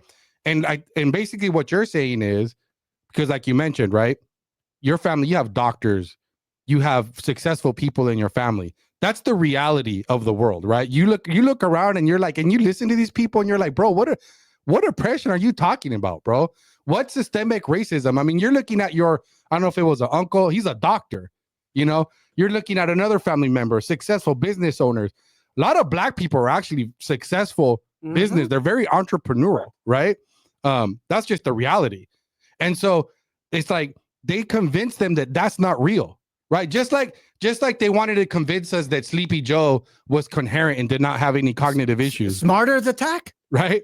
It's like it's the same thing that they do to, mostly black people. You know what I mean? And then the Latinos, they're like threatening us with getting deported and like, putting us in cages or whatever, putting our kids in cages, which is just a whole lot of nonsense, But yeah, that's what the problem is that thank God that you kind of you realize what the truth is, and that the truth is that, bro, you want the same things I want, right? Your interests are my interest. I just need you to protect my freedom. You know what I mean? Give me a great economy. Protect yours, right? As we will fight for the great economy, right? As we all gonna, we're all in this together. I mean, we want less taxes. We want more money in our pocket. We want to be safe, and we don't want to be sending our people out to wars to die all the time. I think 100%. Right, bro? I mean, that's not unique to white people. That's not unique to Latinos, right? Like this is all our country, and they can't have us all be right. This is why some black people feel like, at least we're not talking about from the Republicans at this moment. I'm talking about from the Democrats. Right. This is why we feel that they, quote unquote, do owe us something. Number one, we're their base. Number two, this is the first election where we kind of like understood, oh, y'all need us. We don't need y'all. You know what I mean? Yeah. But number two, we see them sign bills for other groups. Right. We've seen them sign bills for LGBTQ. We've seen them sign bills for Asians. We've seen them do stuff specifically for other groups. Right. They have hate crime bills for Asians and all types of stuff. So that's why black people are saying, hey, that's why we didn't vote. We like, wait, we've seen y'all specifically do stuff for other groups, but then when we ask for anything, it's like the end of the world. It's like, we got to look at this. We got to look at the books, and we got to go. But we're not looking at the books to send money to Ukraine. We're not looking at the books to, sign this bill and this. So that's our argument. When you see most black people, that's the thought process. Even if they don't articulate it like that, that's the thought process that they have when they say reparations. It's like, wait, you're doing this for them. You're doing this for them. You're doing this for them. But you tell us that you can't do anything for us, and we vote. We literally vote for you guys. Like we're the reason you still are in power. You know what I mean? So that's why black people feel when you might see black people feel entitled, it's not necessarily towards the whole country, even though it comes off that way. It's really tailored towards the Democrats. It just is not articulated that way. Because but we don't really feel like the Republic. Go ahead. Oh no, I was gonna go ahead with your Republican comment because you might answer what I was gonna say. Go ahead. Yeah. We don't necessarily just what I would say since the King era, the civil rights era. We don't necessarily feel like the Republicans, quote unquote, owe us anything or anything like that. Right. But as far as being a base for the Democrats, we have been their base, and they have shitted on them. Right. No. Yeah. No. If anybody owes you guys, they shitted on everybody. Yeah. If anybody, on everybody. They 100%, bro. They screw all of us the same, but they, they don't get my vote, so they don't really owe me anything, right? Right. But yes, they get the African American vote, and yet you guys get, they get screwed all the time. And again, I hate categorizing things, but you kind of have to have a conversation like this. But the thing is, brother, is that the other thing is is if see where Black America needs to get to is because look at I think what was it, Alfred? We were talking about this that the Black Trump only increased the Black vote by like 5%. I think it was a small margin. It was a small margin, so it's not. Yeah, no, I think more Black people just did not vote. Like, I guess you're 100%. one of them. You're one of them. You're one of them. Crash out, right? Crash. You are one of them, brother. You're the one who said, "I'm done.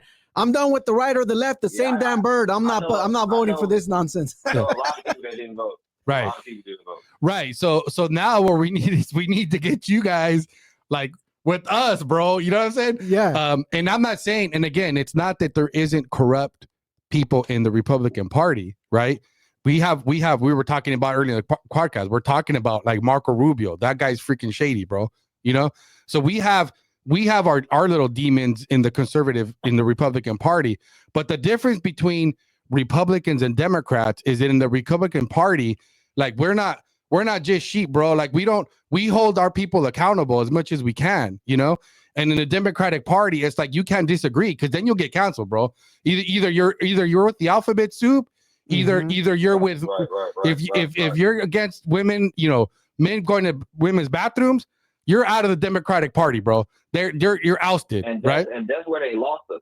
Right. That's where they lost us with shit like that, you know. Right. But not according to these people. Not according to Angela Ray, bro. She can't figure it out yet, bro. Like she's like, how do I? Angela Ray is being paid. He's being paid. Yeah. Roland Martin's being paid. Right. They all being paid. Like you guys are not being paid right now to back Trump. That's just your true, authentic view. You know what I'm saying? Yeah. So this is a real conversation. I'm not getting paid to say I don't vote. Oh no, for sure. A real, authentic conversation. So yeah. If you guys, hypothetically speaking, if you clip this and say Black people don't vote, this is more realistic because Angela Rye is getting paid. You know what I'm saying? Yeah, no. She's getting paid to say what she's saying. So I can't. Oh, what happened? No, he's there. there. Somebody. Oh. No, my headphone had went out. When I see somebody, and I'm not saying you guys are doing this on purpose or whatever, but when I see people using Angela Rye or using going to the projects to look for fights and stuff, just using the lowest hanging fruit and as an example, it makes me think like no, so where I was, you know, do you know? Yeah, so what I was going with that was basically to make the point you're making now is that you have people like Angela Rye on TV, and she is trying to figure out what the heck, how does she convince the other half that she's claiming that voted for the other person, right? And she's not basically accepting what you're saying, because what you're saying is, well, because you guys are freaking crazy. You know what I mean? It's because I don't care about the other side. Yeah, the others. What you guys are selling. Well, I don't care about a woman president to vote for her just because she's a woman. They haven't done anything for you for us, right? We keep supporting when you guys keep screwing us, but finally, like you said, you're at least one step closer. You decided not to vote because you're like, well, I ain't voting for them because they don't do anything. And whatever reasons you still have that you still won't, didn't want to vote for Trump, that's all good. That's your business, right? But the reality is it doesn't even cross her mind, or she's not accepting the fact that, guess what? Cash Out don't care about that stuff, man. Like he just wants money in his pocket, freedom, lower cost of food, right? Want to be able to take care of your family and be left alone, bro. You know what I'm saying? Like we just all want to just be left alone. Like I'd rather not have a podcast about politics. You know what I'm saying? Right? I'd rather go back to the 90s, bro, where we it was all good. Bro, watching movies, man, watching all these movies. I mean, come on, man. Movies that made sense. Yeah. You know what I mean? Not these stuff that they're throwing at us, bro, where they want to shove, the gender and all this stuff. Come on, bro. We grew up in the 90s, man. We between the 80s and 90s and pagers and the AOLs, you know what I mean? I don't give a damn about what everybody does in their bedroom or who's sleeping with who. Right. Or whatever, man. Come on, to each his know. But I guess now that's the problem now. This is what politics has taken off. It's kind of like it's been hijacked, right? In a sense where it's been hijacked to promote a narrative. You know what I mean? And somebody said it, I think somebody said it in the chat and Instagram. They said, the idiots at The View help spread the narrative that somehow if you are black and successful, you're an exception, which is ignorant or and you're racist itself. or you're like too white. Exactly. Right. If you're even Latino, if you're Latino and you're well spoken and articulate, if you're like a white collar type job, like your doctor uncle is probably too white for it. You know what I mean? Like, they consider that to be white, and I think that's racist. What do you mean that's too white? Like, I'm sure you've heard that, right, bro? Where you have a friend that's all preppy and dressed as well. Go ahead. Yeah, so like people that talk like that are like, the best way I can explain it is like it's two sectors of any society, right? So like in the Italians, they have the mafia, then they have regular everyday Italians. You know what I'm saying? Mexicans, you got the cartel, and you got regular everyday Mexicans. You know what I'm saying? Same with every sector of society. So it's the same with black people. You got what we call them knuckle draggers, right? So you got knuckle draggers that are just like whatever, like they don't matter. Like we don't, like I don't listen to Sexy Red, for example. You know what I mean? I don't listen to like Chief Keef, you know what I mean? Now, you know what I mean? Whatever, like I don't knock my little brother or my little cousin who does listen to Chief Keef or Sexy Red, but I don't listen to it. And when I was a kid, I did listen to certain types of rap, certain types of this, certain types of that. But as I got older, I listened to different stuff. Right. So it's one of those things to where it's like, it's just, as black people, we just look at it as like, we have everything. So it's like, we got drug dealers, we got doctors, we got lawyers, we got basketball players, we got just like everybody else. Right. So we don't, when you hear certain people say you sound white or you sound this or you sound that, that's more so like the knuckle draggers of society. Yeah. That's not your everyday, all the time black people. That's what I'm trying to say. Yeah. So No, I understand. You will hear that, but you might hear like the same way you might hear, I hope I'm not using this in a disrespectful term, but like you might hear a Bato or something on the corner say, yo, why you wearing your pants like that? You know what I'm saying? Yeah. And you might just be wearing your pants regular, you know what I'm saying? Like, you're like, what you mean why I'm wearing my pants like this? But in reality, on your everyday life, you don't run into people like him all day in the Mexican community. He's like a 1 out of 10 or something like that. Yeah, and yeah. That's what it is for us. Yeah. I might see a group of black dudes in front of a store, and you might see a group of black dudes in front of the store, and we see two totally different things. You know what I'm saying? So, because I don't look at all of them as thugs. I just look at them as dudes in front of a store. You know what I mean? So, Well, okay. So let me ask you this question, Cash Out. So I'm gonna ask you a couple questions here because this is all right. Because we always we got you, bro. we got you right now. So listen. So what are your thoughts on this? Because this is when you hear a conservative say that the biggest problem in the black community is the fatherless homes. What's your opinion on that? Right. I don't understand what that means. That the biggest, okay, so we know I mean it's a fact that there's more black men in prison, right? And that most crime is committed by black people, whether you agree it's they're correctly convicted or not, but I mean it's generally accepted that as a fact, right? Like if you go to a prison, there's more black people that are put in prison, convicted of crimes, involved in shootings, that sort of thing, right? I'm not saying they're the only ones, but we know that's true, right? And right, and so as far as even like poverty, well, actually, I think whites are actually even though there's more of them, but I think even by percentage they're the poorest. But I think that might be followed by blacks. I'm not really sure, but usually you have conservatives say that problem starts with the fact that most black families, American families, do not have a father in the home. Okay, so let me break it down to you like this. My mother has 5 boys, 1 girl. I'm the oldest. All of us are over the age of 30. None of us have ever been in jail. None of us are dead. None of us have ever been in shootouts. My little brother did get shot when he was a kid by his friend because they were playing with a gun. It wasn't like they were playing with a gun and the gun ricocheted and shot his leg. Okay, and you don't have a father in the home? And my dad did not live in the home with me, but he lived maybe like 6 blocks away. You know what I mean? My dad was around. He wasn't there every day, but he was around. So when I hear, again, it's a narrative. You know what I'm saying? It's a narrative. My mother has 5 boys, 1 girl. All of us have children. All of us are with our children's mother. All of us have jobs and stuff like that. A couple of my brothers have businesses.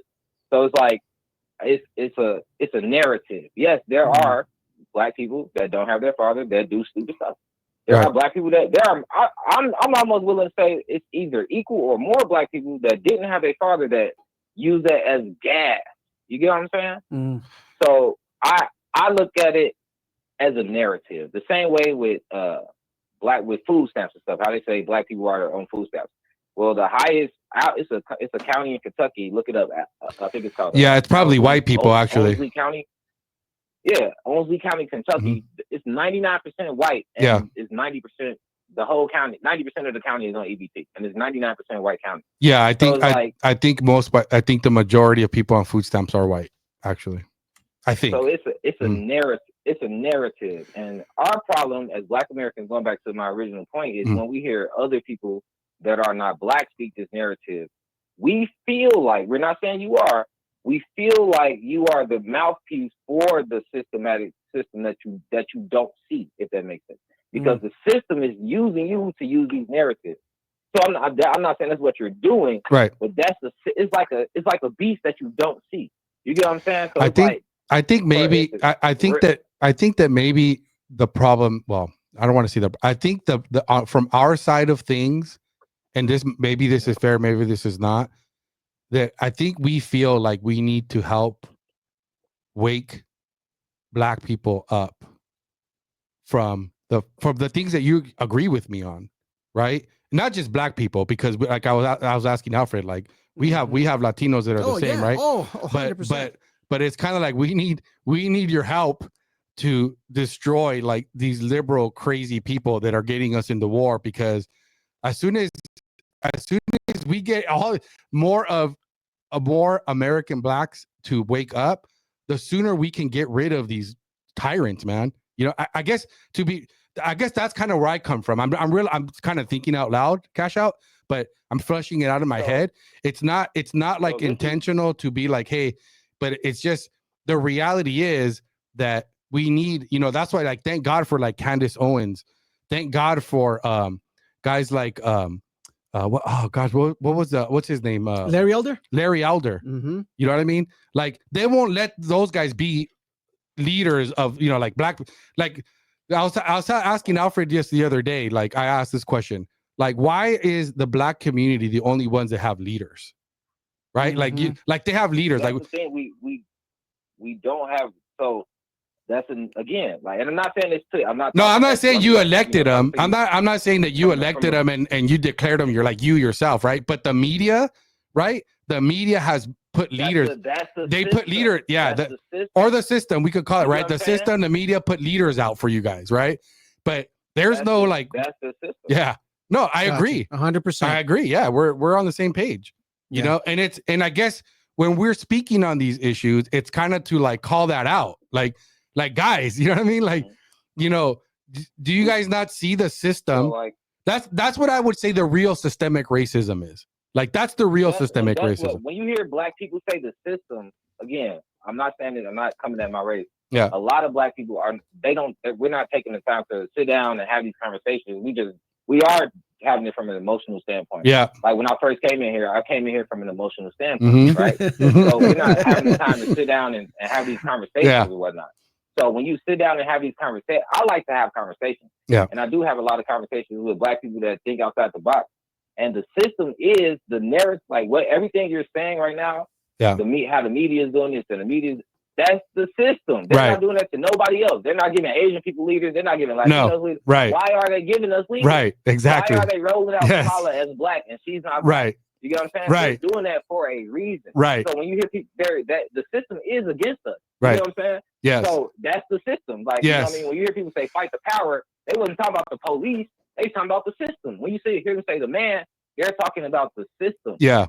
So Cash Out, So this is okay. So you're making a great point here, Cash Out, because see, this is the conversation I have with my friend, like my you know, and AJ, these guys that I talk about all the time, right? They're like, I always concede to them that I do believe in systemic racism, but not the systemic racism that they believe in, right? Because in their mind, right, like, you know, pretty much any law you name it to them was designed, right, to put Black people in jail, right?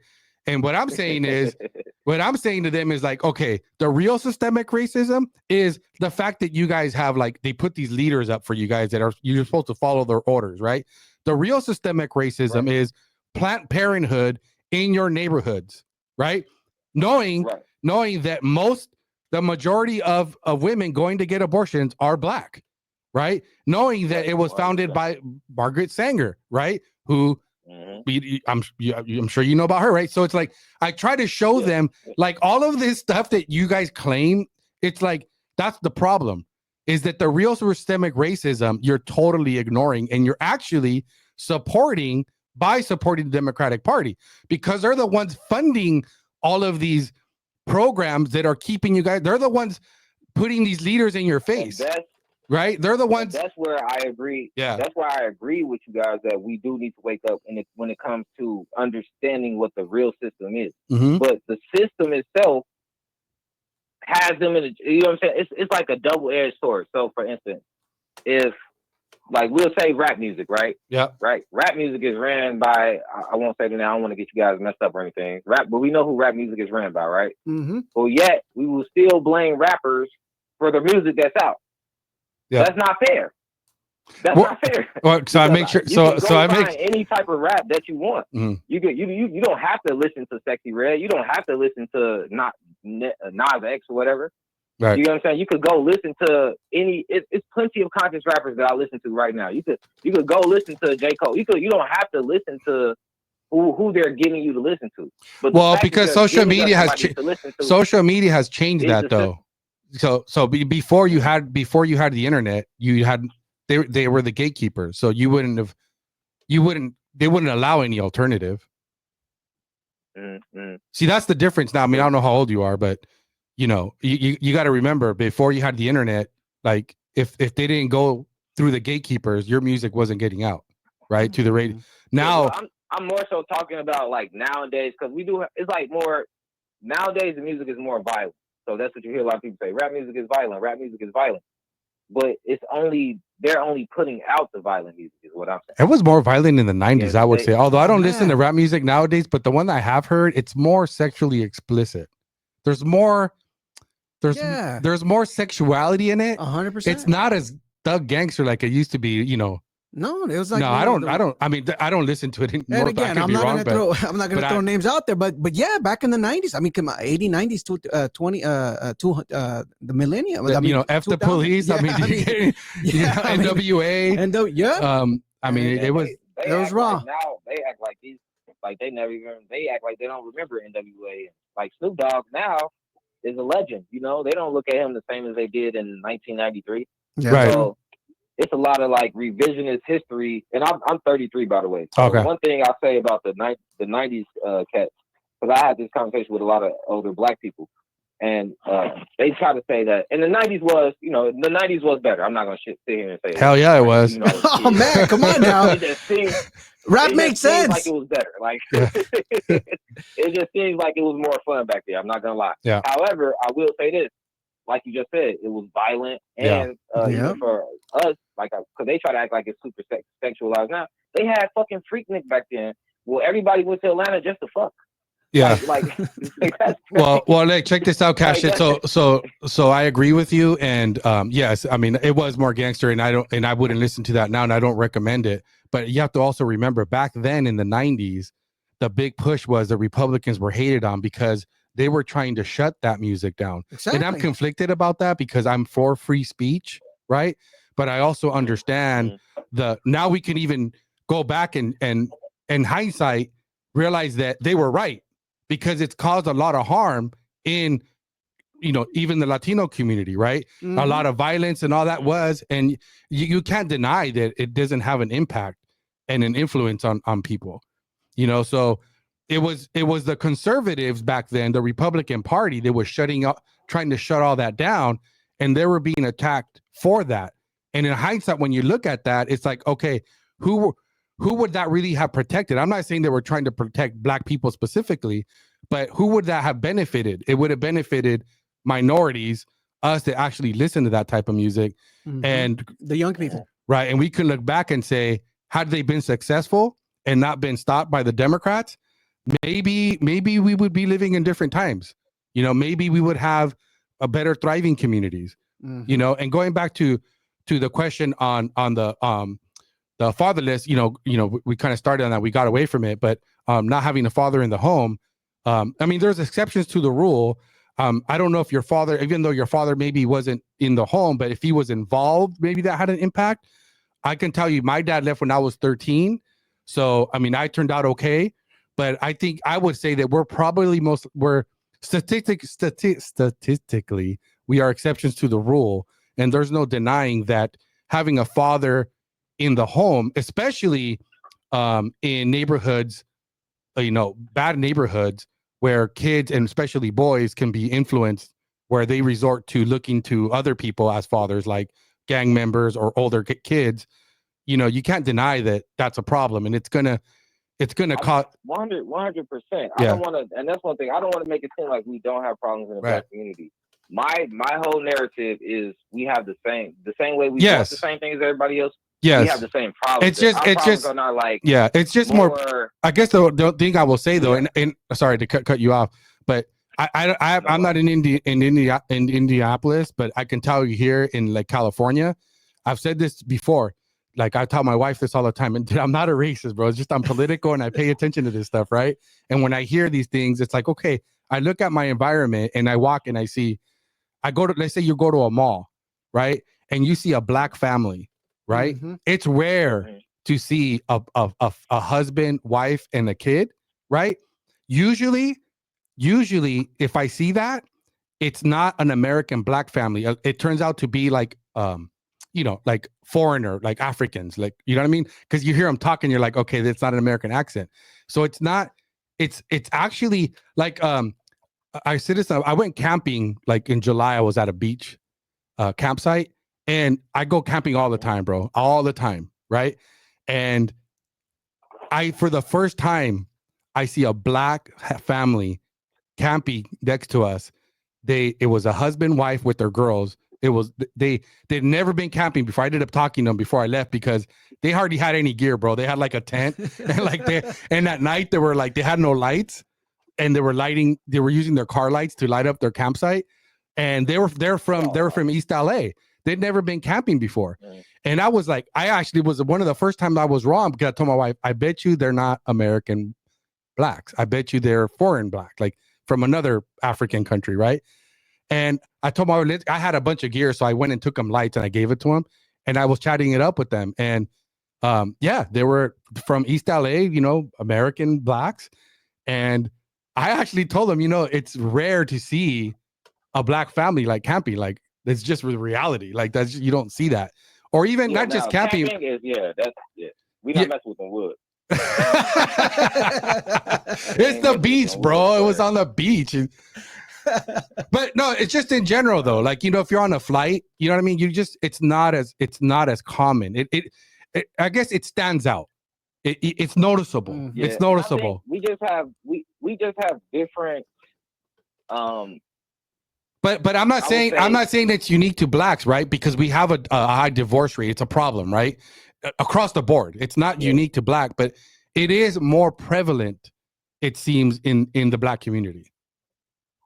So this is, and maybe it is. Maybe it is. I don't know that it is. Of course, statistically, they're gonna always say that it is. Right. The reason I don't like stats and whatever is because, like I said, I've never filled out a census. I know none of my brothers have, and my mama has 6 kids. That's 6 black people unaccounted for. Right. And imagine how many more black people there are that just don't care. Like, I'm not filling that shit out. Like, I'm not. You know what I mean? Yeah. So I don't really partake. Stats. I just know stats are weird, but it may be more prevalent amongst the black community. Yeah.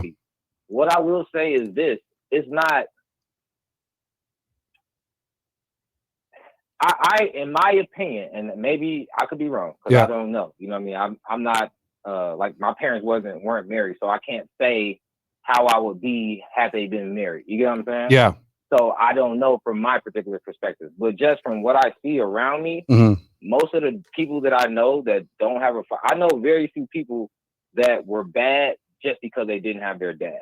Right. You know what I'm saying? I know more people that were just like, they they bad as hell. You know what I'm saying? Like, they just bad. Like, you know what I mean? Some people, like, I know some people, they just were bad kids and they grew up to be bad adults and they ended up maybe dead or in jail. And then I know some people that, you know, they played football their whole life and then they played football in college and now they're a football coach. Right. So it's like, it's in my opinion, it's just not as prevalent in our eyes as it is in everybody else's. And it makes it seem like,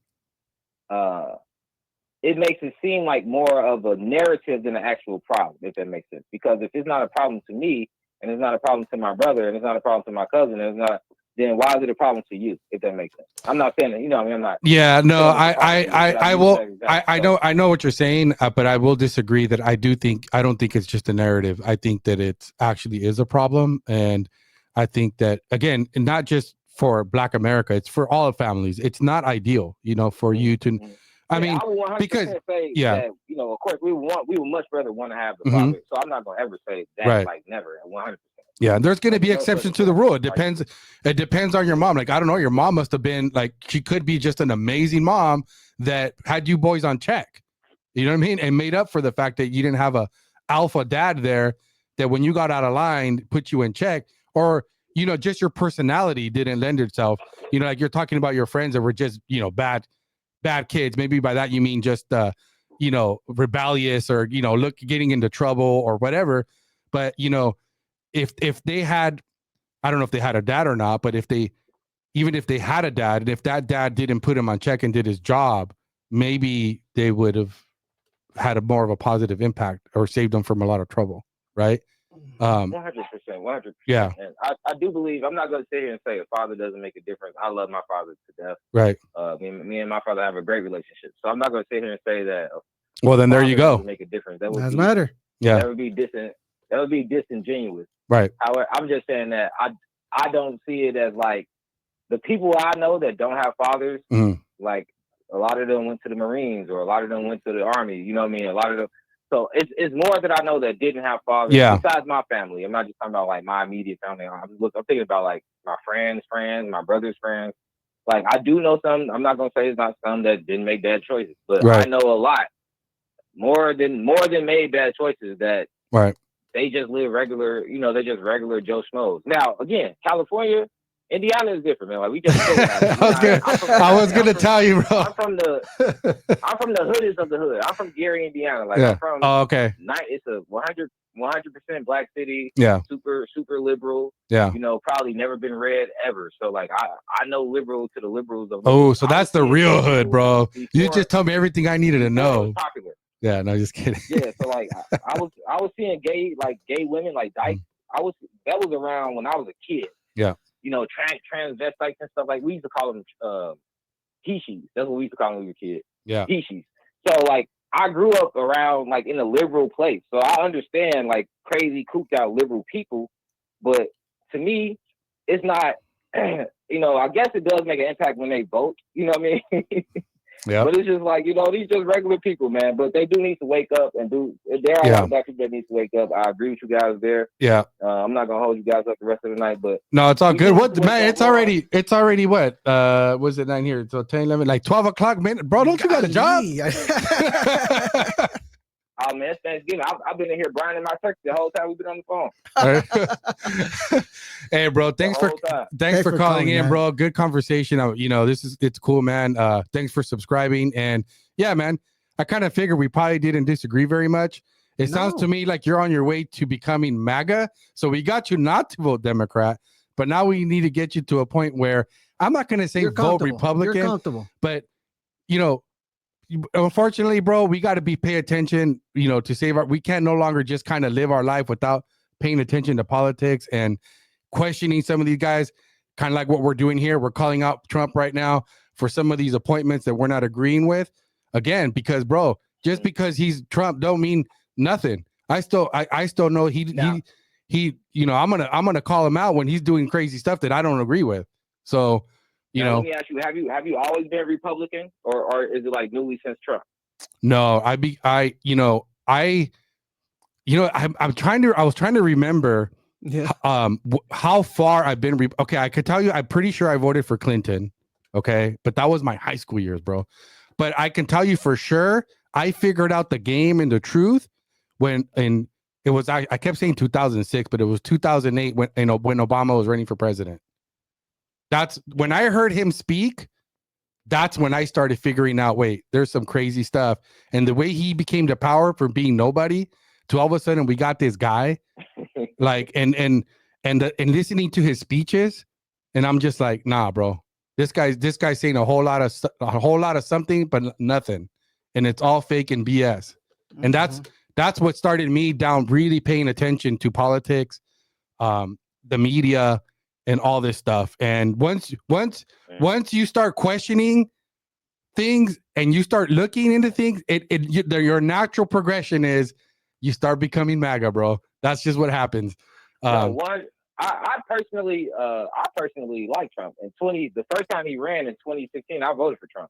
So there you I don't go. have a problem with Trump. Yeah. So I actually like Trump. However, I will say this, that the reason I didn't vote this year in particular is just because and again, you guys, I know you. I mean, you don't have to. It's not important. But if you ever get free time, you get bored or whatever, just look up Tariq Nasheed, Foundational Black Americans. It's more people like me, trust me. Yeah, I already looked it up. I got it up right here. But, so it's like, and we are, it's a little raunchy, but it is what it is. Anyway, it's just kind of like, I hate to feel like I'm not trying to disagree with you or anything, but feel like we didn't make any progress in the No, we made progress. I disagree. I think we made a lot of progress. We look at ourselves as the Black community. Yeah. So we kind of look at it like, okay, if we vote for we look at it as two wings on the same bird. So the Democrats and Republicans are kind of now it's a little bit more separated. I will say that. Yep. But it's still the United States government. You know what I mean? Yeah. It's still the same government, and they all get on code to go against us. That's why it's a narrative out there. Yeah. You hear the Anglo white person is against the small hat white person, right? Yeah. So and they will say, hey, the real problem is the small hats. The real problem is the small hats. And we will say, well, okay, well, where were you guys at when the small hats went against Kyrie Irving? Or when they went against Kanye West? Yeah. Or when they get, you know what I mean? Right. So they all, or Andrew Schultz, for instance, he's a small hat, but they love him to death. Yeah. So they all get on code to go against, or not, I wouldn't say go against, but it seems like everybody is on code. Everybody is in agreement that niggas ain't shit, basically. It's like, we don't agree on nothing else, but we agree that y'all ain't shit. Y'all need to pull your pants up. Yeah. And that's where we kind of are like, well, what do we get for that? Why would we vote for that? You know what I mean? Why would we vote for that? Because we go ahead. No, I was gonna say that so what I'm gonna say is that no, I agree with you that it's not us against it's us against the government, right? Definitely. Mm-hmm. But see, that's the whole point of being a conservative. A conservative comes from a point of view that we can't trust the government because government is politicians. Nobody trusts politicians, right? So when we talk about solutions and laws and proposals, we avoid looking for a solution in government. So using that as an example, when we talk about just one example, right, of many, healthcare. How do we fix healthcare? Democrats say we need government-run healthcare. Conservatives say no. We don't want to give the government the power over healthcare. Now, if I take that position, right, I'm attacked by saying you don't care about people and their health. I'm saying, no, I do. I'm saying because I don't trust politicians, aka the government, I don't want to give them power over my healthcare. If I do that, look at what happened in COVID, bro. We saw what happens when the government becomes tyrannical. I mean, we were in California. I don't know what Indiana was like, but when you can force people to shut down and wear masks, that tells you they used their power. They used laws that we allowed for them to pass against us. So the less laws that we have in place, the less solutions we look for the government to do, the less power they have to do these kind of things to us, right? So I don't want to. Yeah. So I'm more afraid of the government than I am of the corporations, if you will, right? Even though I understand the corporations are funding government, but what I'm saying, are buying politicians. But if we can, so the MAGA, making America great again, right? Those of us that believe in MAGA is that we need to take our country back, meaning that we need to roll back regulations, roll back all of these laws, get rid of, Elon Musk and Vivek are talking about, getting rid of all these people that work in the government, getting rid of all these agencies, getting rid of the federal education system, right? Which gives them all power and authority over our education system, right? When it was really intended to be at a local level, right? By your local city and state, that was who's responsible for educating our kids. But now giving the federal government that power, I don't want that. Because guess what? If they don't have that power, then they can't implement systemic racism that some of these people believe in, right? So why would you give the system more power, in other words? So that's what we conservatives, that's why we mean by small government. We only need the bare necessities, bro. Military, keeping us safe, right? I don't need you to give me food stamps. I want to give you as little power as possible. Yep. Well, unfortunately, Crash, his phone just having to drop on his end. Oh, did it? Okay. Yeah, I was waiting for him to call back, but if we can't get him on the phone, then no worries, Crash. So hopefully that makes sense to you, bro. Initially I thought Crash was like, okay, cool, we're gonna have a discussion. I think it was a discussion, but you know what? Yeah. Overall, man, Crash agrees with a lot of the stuff that you agree. I mean, we all agree. See, we're on the same team. It's just that I know where he's going from, because a lot of people go from being, realizing the Democratic Party is not doing anything for them. Oh, yeah, that's me. I'm back. Oh, okay, sorry. Oh, yeah. No, go ahead, Crash. Sorry about that. No. He was just explaining about small government. Conservatives see. I heard him. I still got you guys on my laptop. Yeah. But, I 100% agree. Yeah, and that's the thing with a lot of black people. We don't care about the government. The only people that really they'll get I'm not gonna lie, right? They'll get us with your ancestors died for this or something like that. Yeah, right? yeah. They might get you on your first vote, right? At 18 years old, you're gonna feel a little empathy. You know what I mean? Like, damn, my granddaddy did. You know what I'm saying? My grandma did. Woo, woo, woo. So, okay, maybe I should vote because they did actually lay down the foundation. First, they, did this so I could vote. Right. But after that, once you start getting into it yourself, you start to see, this ain't dog nothing, man. They not doing nothing for me. Exactly right. For this. So, and our question is why, instead of us looking at it as we want government to handle as little as possible, we why are we should get something for voting. You know what I'm saying? Yeah. I'm not saying they should take care of healthcare and everything like that, but the government should, if you want us to vote for you, then you should give us something for voting for you. I'm not saying give us something like food stamps. You don't have to give us money, right? I'm not saying give me $1 for voting for you. But what I'm saying is, if I want all the streets in my neighborhood paved, for instance, right, and I'm voting for this councilman, then you should do that, right? If that's what we're asking for, then you should do that. Yeah. So if we're asking the government to say, hey, we want a hate crime bill, the same way y'all gave Asians a hate crime bill for no reason. We want a hate crime bill. You know what I mean? The same way y'all did XYZ for the immigrants. We want to get some money. Wasn't even, black people had totally given up on reparations until we seen what they was doing in Ukraine and to the immigrants. Right. Wait. Hold on. Y'all told us y'all didn't have no money. Right. Y'all told us y'all have to wait and see. Yeah. So, but then we just see y'all giving, and everybody pretty much agrees with that. Hey, we would kind of rather the money go to the black Americans than Ukraine. Yeah. So it's if we are going to give it away, we giving it away anyway. So how come we can't ask for nothing? What's wrong with us asking for something? You know what I mean? Y'all giving it away. You know what I mean? So that's how we look at it. It's if we gonna vote, we should get something. You know what I mean? We shouldn't just vote just because. And we kind of this is the first time I would ever say in my lifetime, I'm only 33, that the black Americans that I see, that I talk to on a consistent basis, under the age of 45, if you will, are mainly focused on building our community. I had a meeting with a guy today. We starting up this thing called Determine out here, and it's specifically to help black men. It's for all men, but we black, so we out here talking to black men. Right. So what I mean, we literally we paying for lawyer fees. If you got stuff going on with your child support, we taking care of that. Yeah. And it's you got to sign up for the thing. You got to come to the lectures and stuff like that.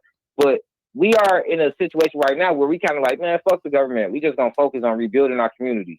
Fuck the Africans. They not, like you're sounding like a Republican right now, bro. Just so you know, you're sounding like a Republican. Everything you're saying. Oh, that is. And that's what we saying. Like most black people have conservative views. We go to church. We raised in church. You know what I'm saying?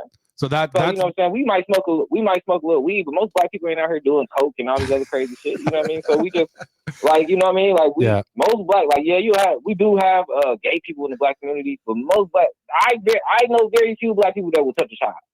You know what I'm saying? Like I know very few. Like very, very on one hand. Yeah. Like that's not that would have made no sense, bro. How do you believe in systemic racism and the system's telling you to take this shot? You should be like, and you're first in line. Nah. That would have been like, dude, I ain't doing that. I'm doing that, bro. And going to that, like my grandma's 80 years old. She could take that damn shot.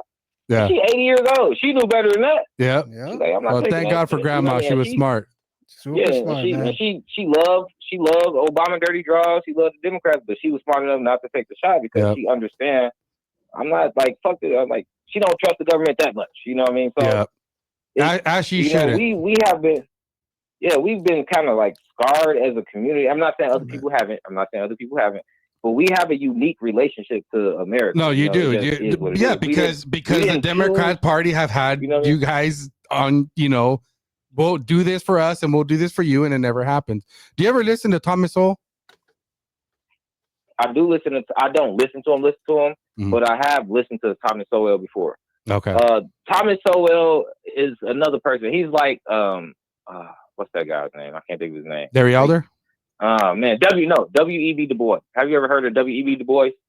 No, that sounds familiar to me too. He was like the Thomas Sowell of the 1919. Yeah. Wow. So everything Thomas Sowell is saying now, he was saying back in the early 1900s. All right, cool. The thing I have with any Thomas Sowell or somebody like Thomas Sowell, anybody like that, I don't have a problem with him at all. Like I think I would just have to. I would like to see him in the actual debate against like a black scholar. Oh, you can look it up. I see.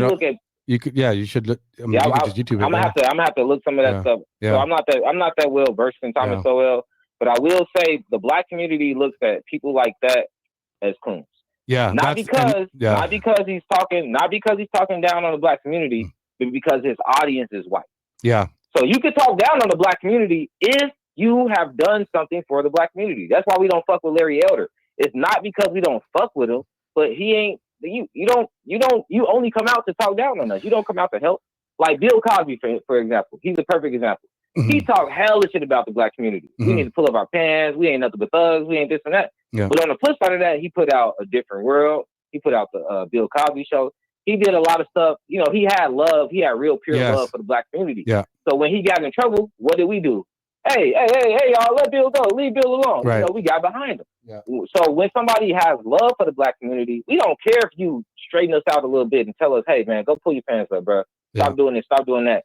But if all you doing is shitting on us and you never kind of like come meet us at our level, we don't respect that. The same as you wouldn't respect a Latino guy that's suited and booted saying, all your guys, need to stop doing this and stop doing that. He'd be like, wait. Yeah. Wait. Cash, I have a theory. I have a theory that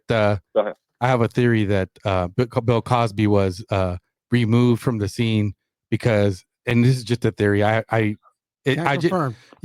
just the timing of him being convicted and put in jail and vandalized because he was a good example to the black community, and this all happens coincidentally when wokeness was coming onto the scene, and you started getting less tolerance for a lot of the values that he represented in his show.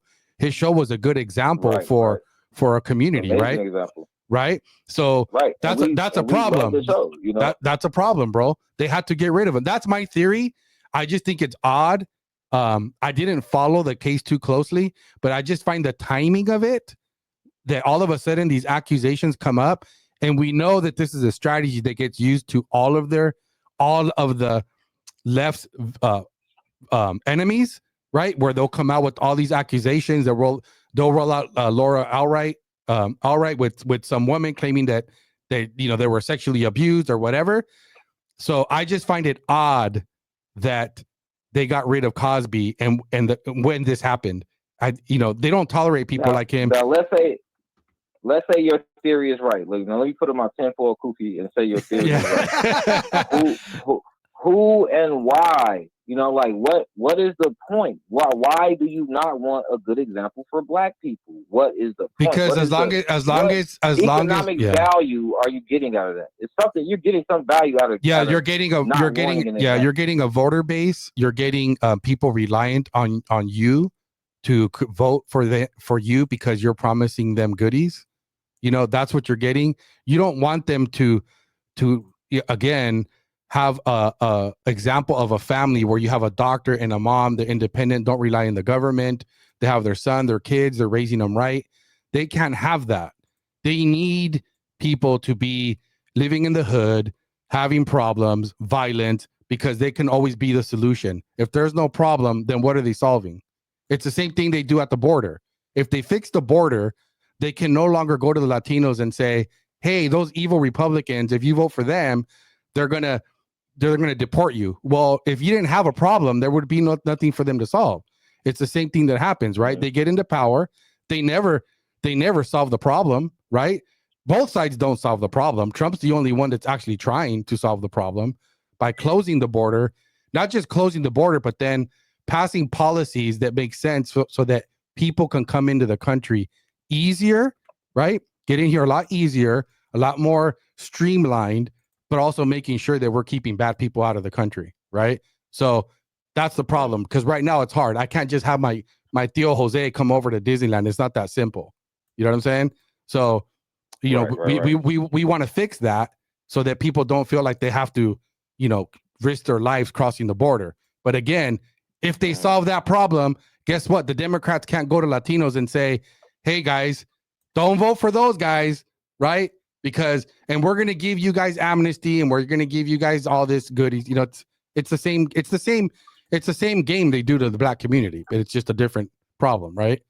They get the Black community with racism, right? And putting you back in chains and all that nonsense, right? So it's but anyway, bro, hey, good talking to you, man. We went a lot longer than I thought, but hey, man, we agree a lot more than you think. You're getting closer to our side, brother. But next time we'll be ready to vote for JD Vance next year or whoever else. JD Vance. We got to keep an eye on that guy. We gonna see how they do. Because I will say this, and tell me, this may be my last thing. I'll get out of here. Yeah. One thing that is not lost on me that I don't hear nobody talk about, and maybe I'm tripping. Maybe I'm tripping. I'm not saying this from a liberal standpoint. I'm saying this from a woke, quote unquote. Yeah. Another thing, can we all agree that they stole woke, please? Can we just agree that they really stole woke? When I was a kid, woke meant like enlightened, like you were like spiritual. It did not mean gay. It did not mean Black. It just meant spiritual. Anyway, so like we can agree. And tell me if I'm mistaken. COVID kind of like the COVID entered under Trump. Yes, you're right about that. We talked about it a little bit earlier that he still hasn't apologized. He hasn't apologized for the shutdowns. Yeah, no, we talk about it, and others have as well. Yep. He has not apologized for the Operation Warp Speed. He still hasn't apologized for not firing Fauci. So yeah, earlier in the beginning of the podcast, I don't think you were on yet. I went on a whole tirade about that because the Surgeon General that he's nominating is actually one of the people that was promoting the vaccine and the closures. So if you go watch the beginning of this podcast, you'll see we play the video on that. And so I'm trying to get people, hey, we got to call this out because we can't have these people being appointed. So we need to get Trump straight on that. Yeah, fact. Yeah, that's crazy. Yeah, 100%. When do you guys podcast? How often do you guys come on? Tuesdays at 7. Oh, perfect. All right, man. Cool. I'm gonna start locking that in. I might be a resident call-in or something. Hey, come on in, Crash. Come on, man. Come on in, guys, bro. man. Yeah, Thanks so much, man. Get us some subscribers and sponsorships, and then we'll fly you over to California to be here live. Just so you can get you can get a feel for the Cali love, bro. Yeah, man. All right, brother. Thanks for calling in, man. Thanks so much, brother. Cali, man. Take No care. problem, man. Much love. Yeah, you too. All right, man. Well, wow, that was awesome, bro. See, that's what I'm talking about, bro. That's what I'm talking about. It's about having the discussions, having these conversations. I think it's good. It's good for not only that community, but also our community. You know what I mean? And we can have some answers, ask some questions, and answer some things. And look, taboo. Like when you said, hey, there's different mindsets in regards to the the fatherless homes. That we struggled. That as we grew up as well without a father. Yeah. I mean, is that community also struggling as we did, right? Yep. So. Yep. Yeah. So I did look this up. Crash Foundational Black Americas. I'll check this out. They even have their own. They have like their own hats. Yeah. They have their own hats on there. They got a little logo going with the fist though. I don't like the fist though. I have to check that out because that's a communist deal. Well, check it out. But they hijack everything. But yeah, I'll take a look at this, man. Thanks for joining, man. Thanks for and I sent you the link on this too, Alfred, on the email. But all right, guys, we went way long because of Crash Out, man. It was good conversation, and I talk a lot, and I can talk to people for hours and hours. And yeah, I could definitely have a lot more questions. We didn't even get to the rest of the podcast, but it's all good, guys. Thanks for joining us. We'll see you guys on Tuesday. Happy Thanksgiving to everyone. Yes, sir. And do not take the left advice. Go see your family. Yes, I was gonna say. No matter who they voted for. Yeah, you know what? I was gonna say the same thing, man. A lot of people, don't jump into that bandwagon where where people are saying like, "Hey, well, they voted for that, so I'm not gonna eat. I'm gonna, what do they call it? I'm gonna go ahead and punish them." Man, come on, man. At the end of the day, we're family. The vote should be kept secret. You know what I mean? So for some of you that are, or some of you on the left that are listening to our podcast and feel that that's the way you're gonna get us or get them. Don't do that, man. It's family. Enjoy. Have a good time. Come back to, the memories of having, a Thanksgiving like we always have, in years past. So thanks so much, everyone, for joining us. And remember, man, don't forget to subscribe. Help us promote this, man. We got a lot of folks that are just joining in. Shout out to everybody on the chat. Let's see who's going to. Oh, Yolanda DMG. Oh, look at that, man. We got the chat off the hook, bro. We were over here talking to Crash Out. Yeah. Let me go ahead and give a huge shout out to Yolanda. Yolanda's in there. Sister Yolanda right there. Hey, Alfred, what's up? Jerry Garcia watching from Stockton. And we have what else? Asian got skills. Oh, he says Jesus is Lord. Amen. Amen. Jerry Garcia says Jesus' name happy. Yep, that's right, man. So we have a lot of people in the chat, bro. A lot of people. CRA GOP was one of the 3 authors of the great. Thank you. Thanks so much for the details, information. B._. Sana Bria says, thank you, Jesus, so much to be thankful for. Yes, that's right. So, man, there's a lot of people plugging in the chat. Don't forget, come join us every Tuesday at 7 p.m. As you guys know, you're able to call in. And I know for some of you, they're like, dude, I'm so used to seeing the short format of 2 minutes, on these shorts.